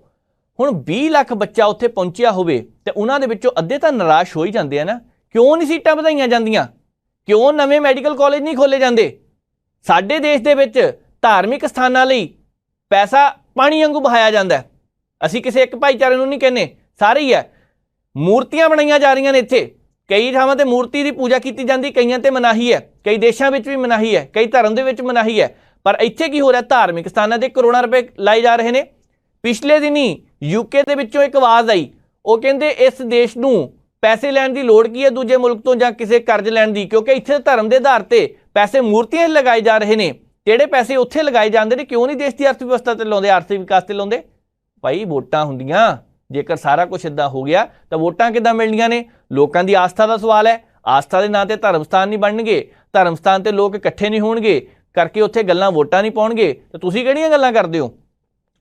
ਪਰ ਇੱਥੇ ਵਿਦਿਆਰਥੀਆਂ ਦੀ ਜੇਕਰ ਗੱਲ ਕਰੀਏ, 20,36,316 ਬੱਚਿਆਂ ਨੇ ਇਹ ਪ੍ਰੀਖਿਆ ਦਿੱਤੀ, ਜਦਕਿ 11,45,976 ਬੱਚਿਆਂ ਨੇ ਪਾਸ ਕੀਤੀ। ਪਰ ਸੀਟਾਂ ਦੀ ਗਿਣਤੀ 'ਚ 10ਵਾਂ ਹਿੱਸਾ ਵੀ ਨਹੀਂ ਸੀਗੀ। ਤੇ ਬੱਚੇ ਕਰਨਗੇ ਕੀ? ਬੱਚੇ ਮਾਨਸਿਕ ਤੌਰ ਤੇ ਪਰੇਸ਼ਾਨ ਨਹੀਂ ਹੋਣਗੇ? ਕੀ ਹੋਰ ਸੈਂਟਰ ਨਹੀਂ ਬਣਾਏ ਜਾਣੇ ਚਾਹੀਦੇ? ਡਾਕਟਰਾਂ ਦੀ ਗਿਣਤੀ ਹਸਪਤਾਲਾਂ ਦੇ ਵਿੱਚ ਓਨੀ ਨਹੀਂ ਗੀ, ਤੇ ਜੇਕਰ ਗਿਣਤੀ ਨਹੀਂ ਗੀ, ਤੁਸੀਂ ਭਰਤੀ ਕਿਉਂ ਨਹੀਂ ਕਰਦੇ ਪਏ? ਭਰਤੀ ਕਿਉਂ ਨਹੀਂ ਕਰਦੇ ਪਏ? ਕਿਉਂਕਿ ਸਰਕਾਰ ਨੂੰ ਪੈਸਾ ਦੇਣਾ ਪੈਣਾ। ਜਿਹੜੀਆਂ ਸਰਕਾਰਾਂ ਇਹ ਵਾਅਦਾ ਕਰਕੇ ਸੱਤਾ ਦੇ ਵਿੱਚ ਆਈਆਂ ਕਿ ਅਸੀਂ ਲੱਖਾਂ ਨੌਕਰੀਆਂ ਦੇਵਾਂਗੇ, ਉੱਪਰਲੇ ਪਾਸੇ ਵੀ ਸਿਆਸਤਦਾਨਾਂ ਨੇ ਕਰੋੜਾਂ ਨੌਕਰੀਆਂ ਦੇਣ ਦਾ ਵਾਅਦਾ ਕੀਤਾ ਸੀ। ਰਿਟਾਇਰਮੈਂਟਾਂ ਕਰੋੜਾਂ ਦੇ ਹਿਸਾਬ ਨਾਲ ਹੋ ਰਹੀਆਂ, ਨਵੇਂ ਬੱਚੇ ਭਰਤੀ ਨਹੀਂ ਕੀਤੇ ਜਾ ਰਹੇ, ਇਸੇ ਕਰਕੇ ਨੁਕਸਾਨ ਹੋ ਰਿਹਾ। ਲੈਟਰ ਵੰਡੇ ਜਾ ਰਹੇ ਨੇ, ਲੈਟਰ ਵੰਡੇ ਜਾਂ ਨਿਯੁਕਤੀ ਪੱਤਰ ਦਿੱਤੇ ਜਾ ਰਹੇ ਨੇ, ਆਨਲਾਈਨ ਨਿਯੁਕਤੀ ਪੱਤਰ ਦਿੱਤੇ ਜਾ ਰਹੇ ਨੇ, ਉਹ ਵੀ ਸਭ ਘਾਲਾ ਮਾਲਾ ਹੀ ਹੈ। 2-2 ਸਾਲ ਪਹਿਲਾਂ ਦੀ ਜਿਹੜੀ ਭਰਤੀ ਹੋਈ ਹੈ, ਉਹਨਾਂ ਵਿੱਚੋਂ ਕੁਝ ਬੱਚੇ ਉਹ ਨੇ ਜਿਨ੍ਹਾਂ ਨੂੰ ਨਿਯੁਕਤੀ ਪੱਤਰ ਦਿੱਤੇ ਜਾ ਰਹੇ ਨੇ। ਤੇ ਫਿਰ ਕਿੱਦਾਂ ਅਸੀਂ ਕਹੀਏ ਨੌਕਰੀਆਂ ਮਿਲਦੀਆਂ ਪਈਆਂ? ਮਾਪੇ ਪਰੇਸ਼ਾਨ ਹੁੰਦੇ ਪਏ ਨੇ। ਕੋਚਿੰਗ ਕਲਾਸਾਂ 'ਚੋਂ 30 ਤੋਂ 50 ਬੱਚਿਆਂ ਤੱਕ ਦੇ ਬੈਚ ਨੇ। ਇੱਕ ਦੇ ਵਿੱਚੋਂ 4-5 ਬੈਚ ਚੱਲਦੇ, ਇੱਕ ਦਿਨ ਦੇ ਵਿੱਚ 4 ਤੋਂ 5 ਬੈਚ ਚੱਲਦੇ ਆ। ਹੁਣ ਅੰਦਾਜ਼ਾ ਲਗਾ ਲਓ ਕਿ ਜਿਹੜੇ ਬੱਚੇ 40-50 ਬੈਠੇ ਆ, 40-50 ਨੂੰ ਸਮਝ ਲੱਗਦੀ ਹੋਏਗੀ? ਦਾਅਵੇ ਨਾਲ ਕਿਹਾ ਜਾ ਸਕਦਾ ਨਹੀਂ। 40-50 ਦੇ ਵਿੱਚੋਂ 10 ਬੱਚੇ ਹੋਣਗੇ, 30 ਬੱਚੇ ਫਿਰ ਕਾਹਤੋਂ ਹੈ? 30 ਬੱਚੇ ਉਹ ਹੋਣਗੇ ਜਿਹੜੇ ਕਹਿੰਦੇ ਚਲੋ ਜੀ ਕੋਚਿੰਗ ਲੈ ਕੇ ਦੇਖ ਲਓ। ਵਿੱਚੋਂ 10 ਬੱਚੇ ਉਹ ਹੋਣਗੇ ਜਿਹੜੇ ਕਹਿੰਦੇ ਅਸੀਂ ਬਹੁਤ ਢਿੱਲੇ ਹਾਂ ਜੀ, ਕੋਚਿੰਗ ਲੈ ਕੇ ਦੇਖ ਲਈਏ। 5 ਬੱਚੇ ਉਹ ਹੋਣਗੇ ਜਿਨ੍ਹਾਂ ਦੇ ਮਾਪਿਆਂ ਨੇ ਕਹਿਣਾ ਤੁਸੀਂ ਘਰ ਕੀ ਕਰਨਾ, ਚਲੋ ਕੋਚਿੰਗ ਲੈ ਲਓ। ਵੱਖ-ਵੱਖ ਸਥਿਤੀ ਹੋ ਸਕਦੀ ਹੈ, ਪਰ ਸਵਾਲ ਇਹ ਹੈ ਕਿ ਅੱਜ ਦੇ ਸਮੇਂ ਦੇ ਦੌਰਾਨ ਕੋਈ ਫਿਜ਼ਿਕਸ ਦੀ ਟਿਊਸ਼ਨ ਪੜ੍ਹਦਾ ਪਿਆ, ਕੋਚਿੰਗ ਲੈਂਦਾ, ਕੋਈ ਮੈਥ ਦੀ ਲੈਂਦਾ ਪਿਆ, ਕੋਈ ਕੈਮਿਸਟਰੀ ਲੈਂਦਾ, ਕੋਈ ਇਕਨੋਮਿਕਸ ਪੜ੍ਹਦਾ ਪਿਆ, ਵੱਖ-ਵੱਖ ਸਬਜੈਕਟ ਪੜ੍ਹਦੇ ਪਏ ਆ। ਹੈਰਾਨੀ ਦੀ ਗੱਲ ਹੈ ਕਿ 30-30 ਰੁਪਈਆ ਐਡਵਾਂਸ ਦੇ ਵਿੱਚ ਲਿਆ ਜਾਂਦਾ ਹੈ, 50-50 ਰੁਪਇਆ ਐਡਵਾਂਸ ਦੇ ਵਿੱਚ ਲਿਆ ਜਾਂਦਾ। ਪਹਿਲਾਂ ਹਜ਼ਾਰਾਂ ਦੀ ਗੱਲ ਸੀ, 4-5 ਹਜ਼ਾਰ 10 ਹਜ਼ਾਰ, ਅੱਜ ਕੱਲ੍ਹ ਨਹੀਂ। ਇੱਕ ਸਮਾਂ ਸੀ ਜਦੋਂ ਕਹਿੰਦੇ ਸੀ ਟਿਊਸ਼ਨ ਪੜ੍ਹਨੀ ਹੈ ਜੀ, ਕਿੰਨੇ ਪੈਸੇ ਲੈਣੇ ਆ, 500 ਰੁਪਇਆ ਦੇਣਾ, ਸਾਰੇ ਸਬਜੈਕਟ ਪੜ੍ਹਾ ਦਿਓ। ਪਿੰਡਾਂ ਦੇ ਵਿੱਚ, ਸ਼ਹਿਰਾਂ ਦੇ ਵਿੱਚ ਇਹ ਗੱਲ ਆਮ ਚੱਲਦੀ ਸੀ, ਪਰ ਅੱਜ 1000-1500 ਤਾਂ ਨੋਰਮਲ ਜੀ ਗੱਲ ਹੈ। 2200, 2500, 5-5000 ਰੁਪਇਆ ਇੱਕ ਸਬਜੈਕਟ ਦਾ ਲਿਆ ਜਾਂਦਾ ਹੈ। ਤੇ ਬੱਚੇ ਕੀ ਇੰਨੇ ਪੈਸੇ ਦੇ ਕੇ ਵੀ ਚੰਗੀ ਤਰ੍ਹਾਂ ਪੜ੍ਹਦੇ ਨੇ? ਕਿਹਾ ਨਹੀਂ ਜਾ ਸਕਦਾ, ਪਰ ਬੱਚਿਆਂ ਤੇ ਦਬਾਅ ਬਹੁਤ ਹੈ। ਅਸਲ ਦੇ ਵਿੱਚ ਚਾਹੀਦਾ ਇਹ ਹੈ ਕਿ ਇਸ ਵੇਲੇ ਮਾਨਸਿਕ ਤੌਰ ਤੇ ਬੱਚੇ ਠੀਕ ਰਹਿਣ, ਉਹਨਾਂ ਦੇ ਲਈ ਮਨੋਵਿਗਿਆਨੀ ਕੇਂਦਰ ਖੋਲ੍ਹੇ ਜਾਣ। ਕੋਚਿੰਗ ਸੈਂਟਰਾਂ ਦੀ ਲੋੜ ਹੀ ਕਿਉਂ ਪਵੇ? ਉਹਨਾਂ ਨੂੰ ਮਾਨਸਿਕ ਤੌਰ ਤੇ ਇੰਨਾ ਮਜ਼ਬੂਤ ਕੀਤਾ ਜਾਵੇ ਕਿ ਉਹ ਪੜ੍ਹਨ ਦੇ ਵਿੱਚ ਅੱਗੇ ਨਿਕਲਣ। ਤੁਸੀਂ ਇਸ ਨਜ਼ਰੀਏ ਬਾਰੇ ਕੀ ਸੋਚਦੇ, ਜ਼ਰੂਰ ਦੱਸਿਓ। ਬੱਚੇ, ਕੁਛ ਮਾਪੇ ਇਸ ਤਰ੍ਹਾਂ ਦੇ ਵੀ ਹੈ, ਬੱਚੇ ਛੋਟੇ ਹੁੰਦੇ ਹੈ, 7-8 ਸਾਲ ਦੇ ਬੱਚੇ ਹੈ, ਉਹਨਾਂ ਨੂੰ ਇਸ ਕਰਕੇ ਮਾਪੇ ਭੇਜਦੇ ਆ ਟਿਊਸ਼ਨ ਤੇ ਕਿ ਸਾਡਾ ਸਿਰ ਬਹੁਤ ਖਾਂਦੇ ਆ। ਮਾਪਿਆਂ ਦੀ ਅਸਲ ਜ਼ਿੰਮੇਵਾਰੀ ਹੈ। ਮੰਨ ਲੈਂਦੇ ਆ ਕਿ ਕੁਛ ਮਾਪੇ ਉਹ ਹੋਣਗੇ ਜਿਹੜੇ ਪੜ੍ਹੇ ਲਿਖੇ ਨਹੀਂ, 10-12 ਘੱਟ ਹੋਣਗੇ, ਉਤੋਂ ਵੀ 12 ਪੜ੍ਹੇ ਮਾਪੇ ਤਾਂ ਘਰ ਵਿੱਚ ਬੱਚਿਆਂ ਨੂੰ ਪੜ੍ਹਾ ਸਕਦੇ ਆ ਨਾ। ਪਰ ਕੋਈ ਕਹਿੰਦਾ ਜੀ ਅੱਜ ਕੱਲ੍ਹ ਕਿਤਾਬਾਂ ਬਹੁਤ ਔਖੀਆਂ ਆ ਗਈਆਂ। ਸਾਰੀਆਂ ਗੱਲਾਂ ਠੀਕ ਹੋ ਸਕਦੀਆਂ ਨੇ, ਪਰ ਬੱਚੇ ਦੀ ਨੀਂਹ ਮਾਂ-ਬਾਪ ਨੇ ਮਜ਼ਬੂਤ ਕਰਨੀ ਹੈ। ਤੇ ਜੇਕਰ ਬੱਚਿਆਂ ਦੀ ਨੀਂਹ ਮਜ਼ਬੂਤ ਨਹੀਂ ਕੀਤੀ ਜਾਂਦੀ ਤੇ ਕੋਚਿੰਗ ਸੈਂਟਰਾਂ ਵਿੱਚ ਸਿਰਫ ਇਸ ਕਰਕੇ ਨਾਲ ਭੇਜ ਦੇਣਾ ਕਿ ਸਾਡਾ ਟਾਈਮ ਖਰਾਬ ਕਰਦੇ ਆ ਜੀ, ਸ਼ਰਾਰਤਾਂ ਬਹੁਤ ਕਰਦੇ ਆ, ਨਹੀਂ, ਮਾਨਸਿਕ ਤੌਰ ਤੇ ਬੱਚਿਆਂ ਤੇ ਪ੍ਰਭਾਵ ਬਹੁਤ ਪੈਂਦਾ ਪਿਆ। ਧਿਆਨ ਦੇਣ ਦੀ ਇੱਧਰ ਜ਼ਰੂਰਤ ਹੈ, ਨਹੀਂ ਤਾਂ ਆਉਣ ਵਾਲੇ ਸਮੇਂ ਦੇ ਦੌਰਾਨ ਕੁਝ ਵੀ ਹੋ ਸਕਦਾ ਹੈ। ਅੱਗੇ ਵਧਦੇ ਹਾਂ, ਗੱਲ ਕਰਨੀ ਆ ਸੁਨੀਲ ਜਾਖੜ ਹੋਰਾਂ ਦੀ। ਸੁਨੀਲ ਜਾਖੜ ਹੋਰਾਂ ਨੇ ਪੰਜਾਬ ਦੇ ਮਸਲਿਆਂ ਨੂੰ ਲੈ ਕੇ ਅੱਜ ਇੱਕ ਪ੍ਰੈਸ ਕਾਨਫਰੰਸ ਕੀਤੀ ਹੈ। ਬਹੁਤ ਸਾਰੀਆਂ ਗੱਲਾਂ ਉਹਨਾਂ ਨੇ ਕੀਤੀਆਂ। ਵੈਸੇ ਜਾਖੜ ਸਾਹਿਬ ਜਿਸ ਦਿਨ ਦੇ ਪੰਜਾਬ ਭਾਜਪਾ ਦੇ ਪ੍ਰਧਾਨ ਬਣੇ ਨੇ, ਉਹਨਾਂ ਦੀਆਂ ਸਰਗਰਮੀਆਂ ਤੇਜ਼ ਹੋ ਗਈਆਂ ਨੇ। ਬਹੁਤ ਸਾਰੇ ਲੋਕ ਉਹਨਾਂ ਦੇ ਬਾਰੇ ਇੱਕ ਗੱਲ ਹੋਰ ਕਰਦੇ ਪਏ ਹੈ, ਕਹਿੰਦੇ ਜਾਖੜ ਸਾਹਿਬ ਜਦੋਂ ਕਾਂਗਰਸ ਦੇ ਵਿੱਚ ਸੀ ਉਦੋਂ ਕਿਉਂ ਨਹੀਂ ਇੰਨਾ ਬੋਲਦੇ ਸੀਗੇ। ਜਾਖੜ ਸਾਹਿਬ ਉਹਨਾਂ ਦਿਨਾਂ ਦੇ ਦੌਰਾਨ ਵੀ ਕਦੀ-ਕਦੀ ਬੋਲ ਲੈਂਦੇ ਸੀ, ਖਾਸ ਕਰ ਉਦੋਂ ਜਦੋਂ ਕੋਈ ਵੀ ਫੈਸਲਾ ਉਹਨਾਂ ਨੂੰ ਲੱਗਦਾ ਸੀ ਕਿ ਗਲਤ ਹੁੰਦਾ ਪਿਆ, ਜਦੋਂ ਉਹਨਾਂ ਨੂੰ ਲੱਗਦਾ ਸੀ ਕਿ ਇਹ ਫੈਸਲਾ ਗਲਤ ਹੋ ਸਕਦਾ ਹੈ। ਅੱਜ ਪੰਜਾਬ ਦੇ ਮਸਲਿਆਂ ਨੂੰ ਲੈ ਕੇ, ਪੰਜਾਬ ਸਰਕਾਰ ਨੂੰ ਲੈ ਕੇ ਉਹਨਾਂ ਨੇ ਜਿਹੜੀਆਂ ਗੱਲਾਂ ਕਹੀਆਂ ਧਿਆਨ ਮੰਗਦੀਆਂ ਨੇ। ਕੁਝ ਕੁ ਕਾਗਜ਼ ਹਵਾ ਦੇ ਵਿੱਚ ਲਹਿਰਾਉਂਦੇ ਦਿਖਾਉਂਦੇ ਸੀ, ਆਹ ਦੇਖੋ ਭਾਈ, ਇਹਨਾਂ ਕਾਗਜ਼ਾਂ ਦੇ ਆਧਾਰ ਤੇ ਮੈਂ ਗੱਲ ਕਰਦਾ ਪਿਆ। ਆਖਰ ਕਿਹੜੇ ਕਾਗਜ਼ ਸੀ, ਕਿਹੜੀਆਂ ਗੱਲਾਂ ਸੀ? ਸੁਨੀਲ ਜਾਖੜ ਉਹਨਾਂ ਦੀ ਪ੍ਰੈਸ ਕਾਨਫਰੰਸ ਦੇਖਦੇ ਹਾਂ। बार-बार सारे अखबार भरे पे है, यह लिख के सरकार ने अपना फैसला वापस लिया, पंचायतों को डिसॉल्व करना वापस लिया नहीं सकता, वापस लैंड ते मजबूर किया गया। There's a difference. It is not out of choice. The choice was या तो जेडे कई साथियों ने कल बयान देता पोलिटिकल पार्टीज ने आए रिफ्रेन, मैं उस गल पे नहीं पढ़ना चाहता भी इन्होंने मुंह ते चपेट बजी नहीं, सब चपेट खुद नहीं बजी। चपेट तो बजनी सी उदों जो हाई कोर्ट के ऑनरेबल साडे जजिस ने इन्हों के खिलाफ ऑर्डर कर देने सी। इन्होंने सियाणप पैनी की वरती कि चपेट खाने की बजाय अपना जुलूस कढ़वा लिया, मजाक बना दिया। एक मजाक बने सरकार का, नॉट अ चपेट नहीं बची, इन्होंने मुंह ते चपेट बजनी सी जी ऑर्डर हो जाते। अपना मौका संभालने का काम इन्होंने वकील साहब ने किया भी असी साहब असी हम्बली विड्रॉ आवर एप्लीकेशन ये जिन्नी माड़ी मोटी कोई इन्होंने बिकॉज सरकार इज एन इंस्टीट्यूशन साहब। सरकार कोई कले भगवंत मान भी आम आदमी पार्टी नहीं, पंजाब की सरकार भाई थी, असि पंजाब के बशिंदे आ। अज पंजाब सरकार का जुलूस निकले, मजाक बने, चपेट नहीं बची।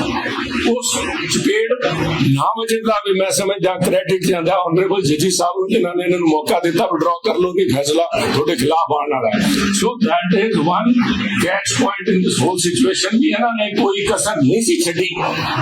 मेन जिस मसले के उत्ते आ फैसला जेडे क्रिटिकल ऑब्जर्वेशंस बेंच दी आई है सीगे लीगल प्रोविजन की गल करते हैं that it is valid with in the constitutional जेडे प्रोविजन है ਅਸੀਂ फुलफिल करते हैं that says a panchayat can be dissolved in public interest ਜੱਜ ਸਾਹਿਬ ਨੇ ਪੁੱਛਿਆ ਸੀਗਾ what is the public interest.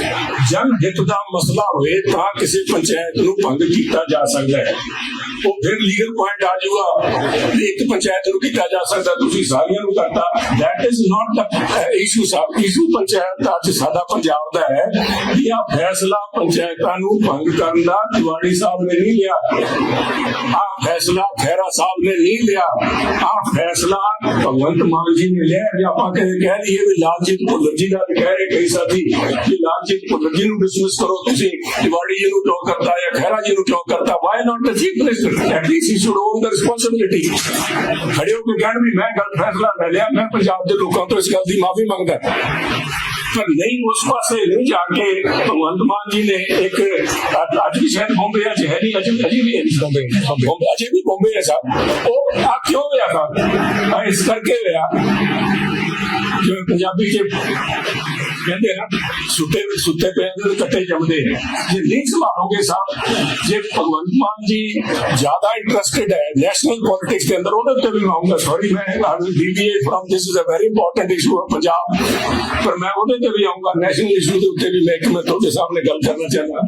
But Bhagwant Mann ਜੀ ਅਗਰ ਪੰਜਾਬ ਦੇ ਨਾਲ ਜੁੜ ਕੇ ਪੰਜਾਬ ਦੇ ਲੋਕਾਂ ਦੀ ਸਮੱਸਿਆ ਸੋ ਅੱਗੇ ਵਧਦੇ ਹਾਂ, ਗੱਲਬਾਤ ਕਰਨੀ ਹੈ ਜਾਂਦੇ ਜਾਂਦੇ ਪੰਜਾਬ ਦੇ ਗਵਰਨਰ ਸਾਹਿਬ ਦੀ ਤੇ ਪੰਜਾਬ ਦੇ ਮੁੱਖ ਮੰਤਰੀ ਸਾਹਿਬ ਦੀ। ਤੁਸੀਂ ਦੇਖਿਆ ਪਿਛਲੇ ਦਿਨਾਂ ਦੇ ਦੌਰਾਨ ਬਹੁਤ ਸਾਰੀਆਂ ਖਬਰਾਂ ਆਈਆਂ, ਇੱਥੋਂ ਤੱਕ ਧਮਕੀ ਦੇ ਦਿੱਤੀ ਗਈ ਕਿ ਪੰਜਾਬ ਦੇ ਵਿੱਚ ਗਵਰਨਰੀ ਰਾਜ ਲੱਗ ਸਕਦਾ।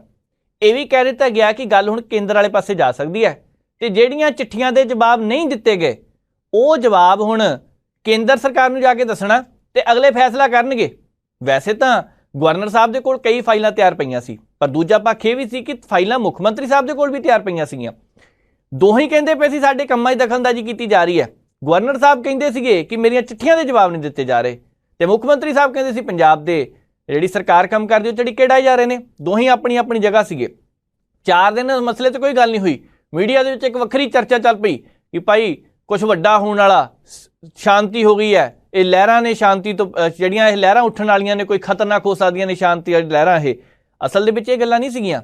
ਮਸਲਾ ਅਸਲ ਦੇ ਵਿੱਚ ਸੀਗਾ ਕਿ ਅੰਦਰ ਖਾਤੇ ਜਿਹੜੀਆਂ ਚਿੱਠੀਆਂ ਪੁੱਛੀਆਂ ਸੀ ਇਹਨਾਂ ਜਵਾਬ ਦੇਣੇ ਸ਼ੁਰੂ ਕਰ ਦਿੱਤੇ, ਕਿਉਂਕਿ ਜਵਾਬ ਤੇ ਇੱਕ ਦਿਨ ਦੇਣੇ ਪੈਣੇ ਸੀਗੇ। ਪੰਜਾਬ ਦੇ ਵਿੱਚ ਗਵਰਨਰੀ ਰਾਜ ਨਾ ਲੱਗ ਜੇ ਇੰਨਾ ਵੀ ਕੋਈ ਕੰਨਾਂ ਦਾ ਕੱਚਾ ਨਹੀਂ ਹੁੰਦਾ। ਸਭ ਨੂੰ ਪਤਾ, ਸਿਆਸਤ ਸਾਰਿਆਂ ਨੂੰ ਆਉਂਦੀ ਹੈ। ਲੋਕ ਕਹਿੰਦੇ ਜੀ ਸਰਕਾਰ ਨਵੀਂ ਹੈ ਜੀ, ਇਹਦੇ ਵਿੱਚੋਂ 60 ਤੋਂ ਵੱਧ ਬੰਦੇ ਉਹ ਹੈ ਜਿਹੜੇ ਨਵੇਂ ਤਜਰਬਾ ਨਹੀਂ। ਵੈਸੇ ਸਵਾਲ ਤਾਂ ਇਹ ਵੀ ਸਭ ਤੋਂ ਵੱਡਾ ਹੁੰਦਾ ਕਿ ਜਿਹੜੇ ਪਹਿਲਾਂ ਸੀਗੇ ਉਹ ਵੀ ਤਾਂ ਨਵੇਂ ਸੀਗੇ। ਤਜਰਬਾ ਸਿਆਸਤ ਦੇ ਵਿੱਚ ਆ ਕੇ ਹੁੰਦਾ, ਕਿਸੇ ਵੀ ਕੰਮ ਦੇ ਵਿੱਚ ਹੋਵੇ ਤਜਰਬਾ ਬਾਅਦ ਵਿੱਚ ਹੁੰਦਾ। ਆਮ ਆਦਮੀ ਪਾਰਟੀ ਇਸ ਵੇਲੇ ਉਹਨਾਂ ਮਸਲਿਆਂ ਤੇ ਉਹਨਾਂ ਸਾਰੇ ਸਵਾਲਾਂ ਦੇ ਜਵਾਬ ਦੇ ਰਹੀ ਹੈ। 16 ਪੱਤਰ ਸੀਗੇ ਜਿਹੜੇ ਗਵਰਨਰ ਸਾਹਿਬ ਨੇ ਭੇਜੇ ਸੀ ਪੰਜਾਬ ਦੇ ਸਰਕਾਰ ਨੂੰ ਕਿ ਇਹਦਾ ਜਵਾਬ ਦਿੱਤਾ ਜਾਵੇ। ਉਹਦੇ ਵਿੱਚੋਂ ਹੁਣ ਚਰਚਾ ਚੱਲਦੀ ਪਈ ਕਿ 7 ਪੱਤਰਾਂ ਦਾ ਜਵਾਬ ਦੇ ਦਿੱਤਾ ਗਿਆ, 2 ਦੇ ਹੋਰ ਤਿਆਰੀ ਹੈ ਤੇ ਅਗਲੇ ਜਿਹੜੇ ਬਚਣੇ ਨੇ ਕੁਝ ਕੁ ਦਿਨਾਂ ਤੱਕ ਉਹ ਵੀ ਜਵਾਬ ਦੇ ਦਿੱਤੇ ਜਾਣਗੇ। ਸਰਕਾਰ ਦਾ ਮਸਲਾ ਅੰਦਰ ਖਾਤੇ ਚੱਲਦਾ, ਜੋ ਕੁਛ ਚੱਲਦਾ ਪਿਆ ਠੰਡਾ ਹੋਣ ਦਾ ਜੇਕਰ ਕੰਮ ਹੋ ਰਿਹਾ ਤੇ ਹੋਰਾਂ ਦੋ। ਪੰਜਾਬ ਦੇ ਲੋਕਾਂ ਦਾ ਭਲਾ ਇਹਦੇ ਵਿੱਚ ਹੀ ਹੈ, ਪੰਜਾਬ ਦੇ ਲੋਕਾਂ ਦੀ ਭਲਾਈ ਇਹਦੇ ਵਿੱਚ ਹੀ ਹੈ ਕਿ ਜੇਕਰ ਹੋ ਜਾਵੇ ਕੰਮ ਠੰਡਾ ਤਾਂ ਠੀਕ ਹੈ। ਨਹੀਂ ਤਾਂ ਪਿਛਲੇ ਦਿਨਾਂ ਦੇ ਦੌਰਾਨ ਜੋ ਖਬਰਾਂ, ਜੋ ਚਟਕਾਰੇ ਲੈਣ ਵਾਲੇ ਸੀਗੇ, ਜੋ ਮਸਾਲੇਦਾਰ ਖਬਰਾਂ ਪਸੰਦ ਕਰਦੇ ਸੀਗੇ, ਉਹਨਾਂ ਨੇ ਪਸੰਦ ਕੀਤੀਆਂ ਵੀ। ਪਰ ਸਵਾਲ ਸਭ ਤੋਂ ਵੱਡਾ ਇਹੀ ਹੈ ਕਿ ਜੇਕਰ ਇੱਥੇ ਹੁਣ ਕੁਛ ਹੱਲ ਹੁੰਦਾ ਪਿਆ, ਸੁਰ ਮੱਠੇ ਪੈ ਰਹੇ ਨੇ ਦੋਵੇਂ ਪਾਸਿਓਂ, ਤੇ ਚੰਗੀ ਗੱਲ ਹੈ ਕਿ ਪੰਜਾਬ ਦਾ ਭਲਾ ਹੈ। ਅਸਲ ਦੇ ਵਿੱਚ ਪੰਜਾਬ ਦਾ ਭਲਾ ਹੀ ਇਹਦੇ ਵਿੱਚ ਹੈ। ਗੱਲ ਪਹਿਲਾਂ ਸੋਚਣੀ ਚਾਹੀਦੀ ਸੀ। ਦੇਰ ਆਏ ਦਰੁਸਤ ਹੈ। ਫਿਰ ਕੀ ਸਿਆਣੇ ਨੇ ਗੱਲਾਂ ਐਵੇਂ ਤਾਂ ਨਹੀਂ ਕਹੀਆਂ, ਪਰ ਦੇਖਦੇ ਆ ਆਉਣ ਵਾਲੇ ਦਿਨਾਂ 'ਚ ਹਾਲਾਤ ਕਿੱਧਰ ਨੂੰ ਜਾਂਦੇ ਨੇ। ਤੁਸੀਂ ਕੀ ਸੋਚਦੇ ਆ? ਅੱਜ ਦਾ ਇਹ ਪ੍ਰੋਗਰਾਮ ਤੁਹਾਨੂੰ ਕਿਵੇਂ ਲੱਗਾ? ਟਿੱਪਣੀਆਂ ਜ਼ਰੂਰ ਕਰਿਓ। ਪ੍ਰੋਗਰਾਮ ਨੂੰ ਇੱਥੇ ਸਮਾਪਤ ਕਰਦੇ ਆ। ਹੋਰਾਂ ਪ੍ਰੋਗਰਾਮਾਂ ਲਈ ਦੇਖਦੇ ਰਹੋ ਪ੍ਰਾਈਮ ਏਸ਼ੀਆ ਟੀਵੀ। ਮੈਨੂੰ ਨਵਜੀਤ ਤੋਂ ਦਿਓ ਇਜਾਜ਼ਤ। ਦੇਖਦੇ ਰਹੋ ਪ੍ਰਾਈਮ ਏਸ਼ੀਆ ਟੀਵੀ, ਤੁਹਾਡਾ ਆਪਣਾ ਤੁਹਾਡੇ ਲਈ।